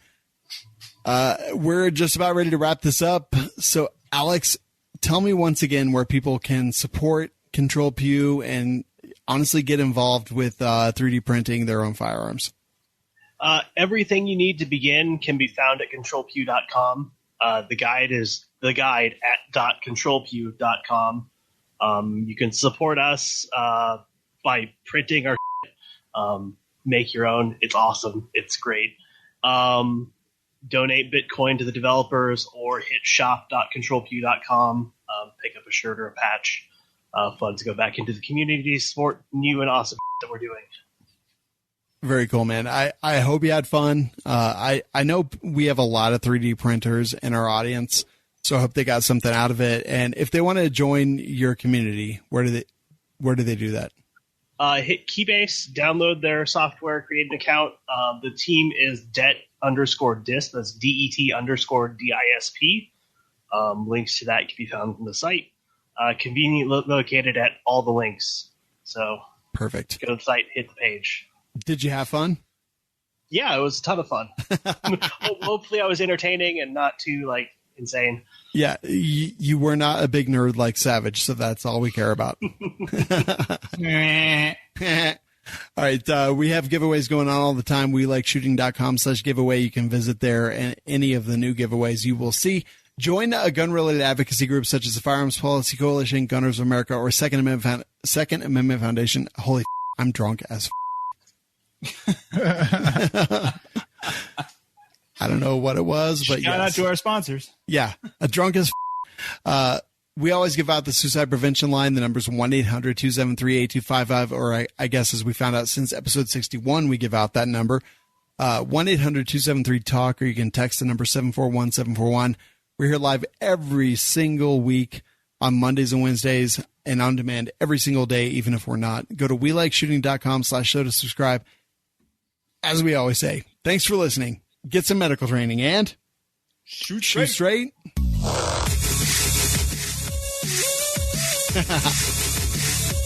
Someone said I'm 170. I'm not even close to that, by the way. I'm like a 110. All hail the cult. All hail Alex. All hail Control Pew. Nick loves you even though he's not here. He doesn't love you. If he loved you, he'd be here. I think Wizard Sleeve is the name of the show. Yeah. You guys agree? I like it. Wizard Sleeve? Yeah. Wizard Sleeve. Yeah. I wrote it down. I don't remember what it was, but I like it. It's on my backpack. Oh, yeah. There you go. That's right. Fade out. Oh, damn, I just shaved it off today. Your hair? My beard. Oh. Did you think that show was worth $1? Help the cast by visiting lovewls.com.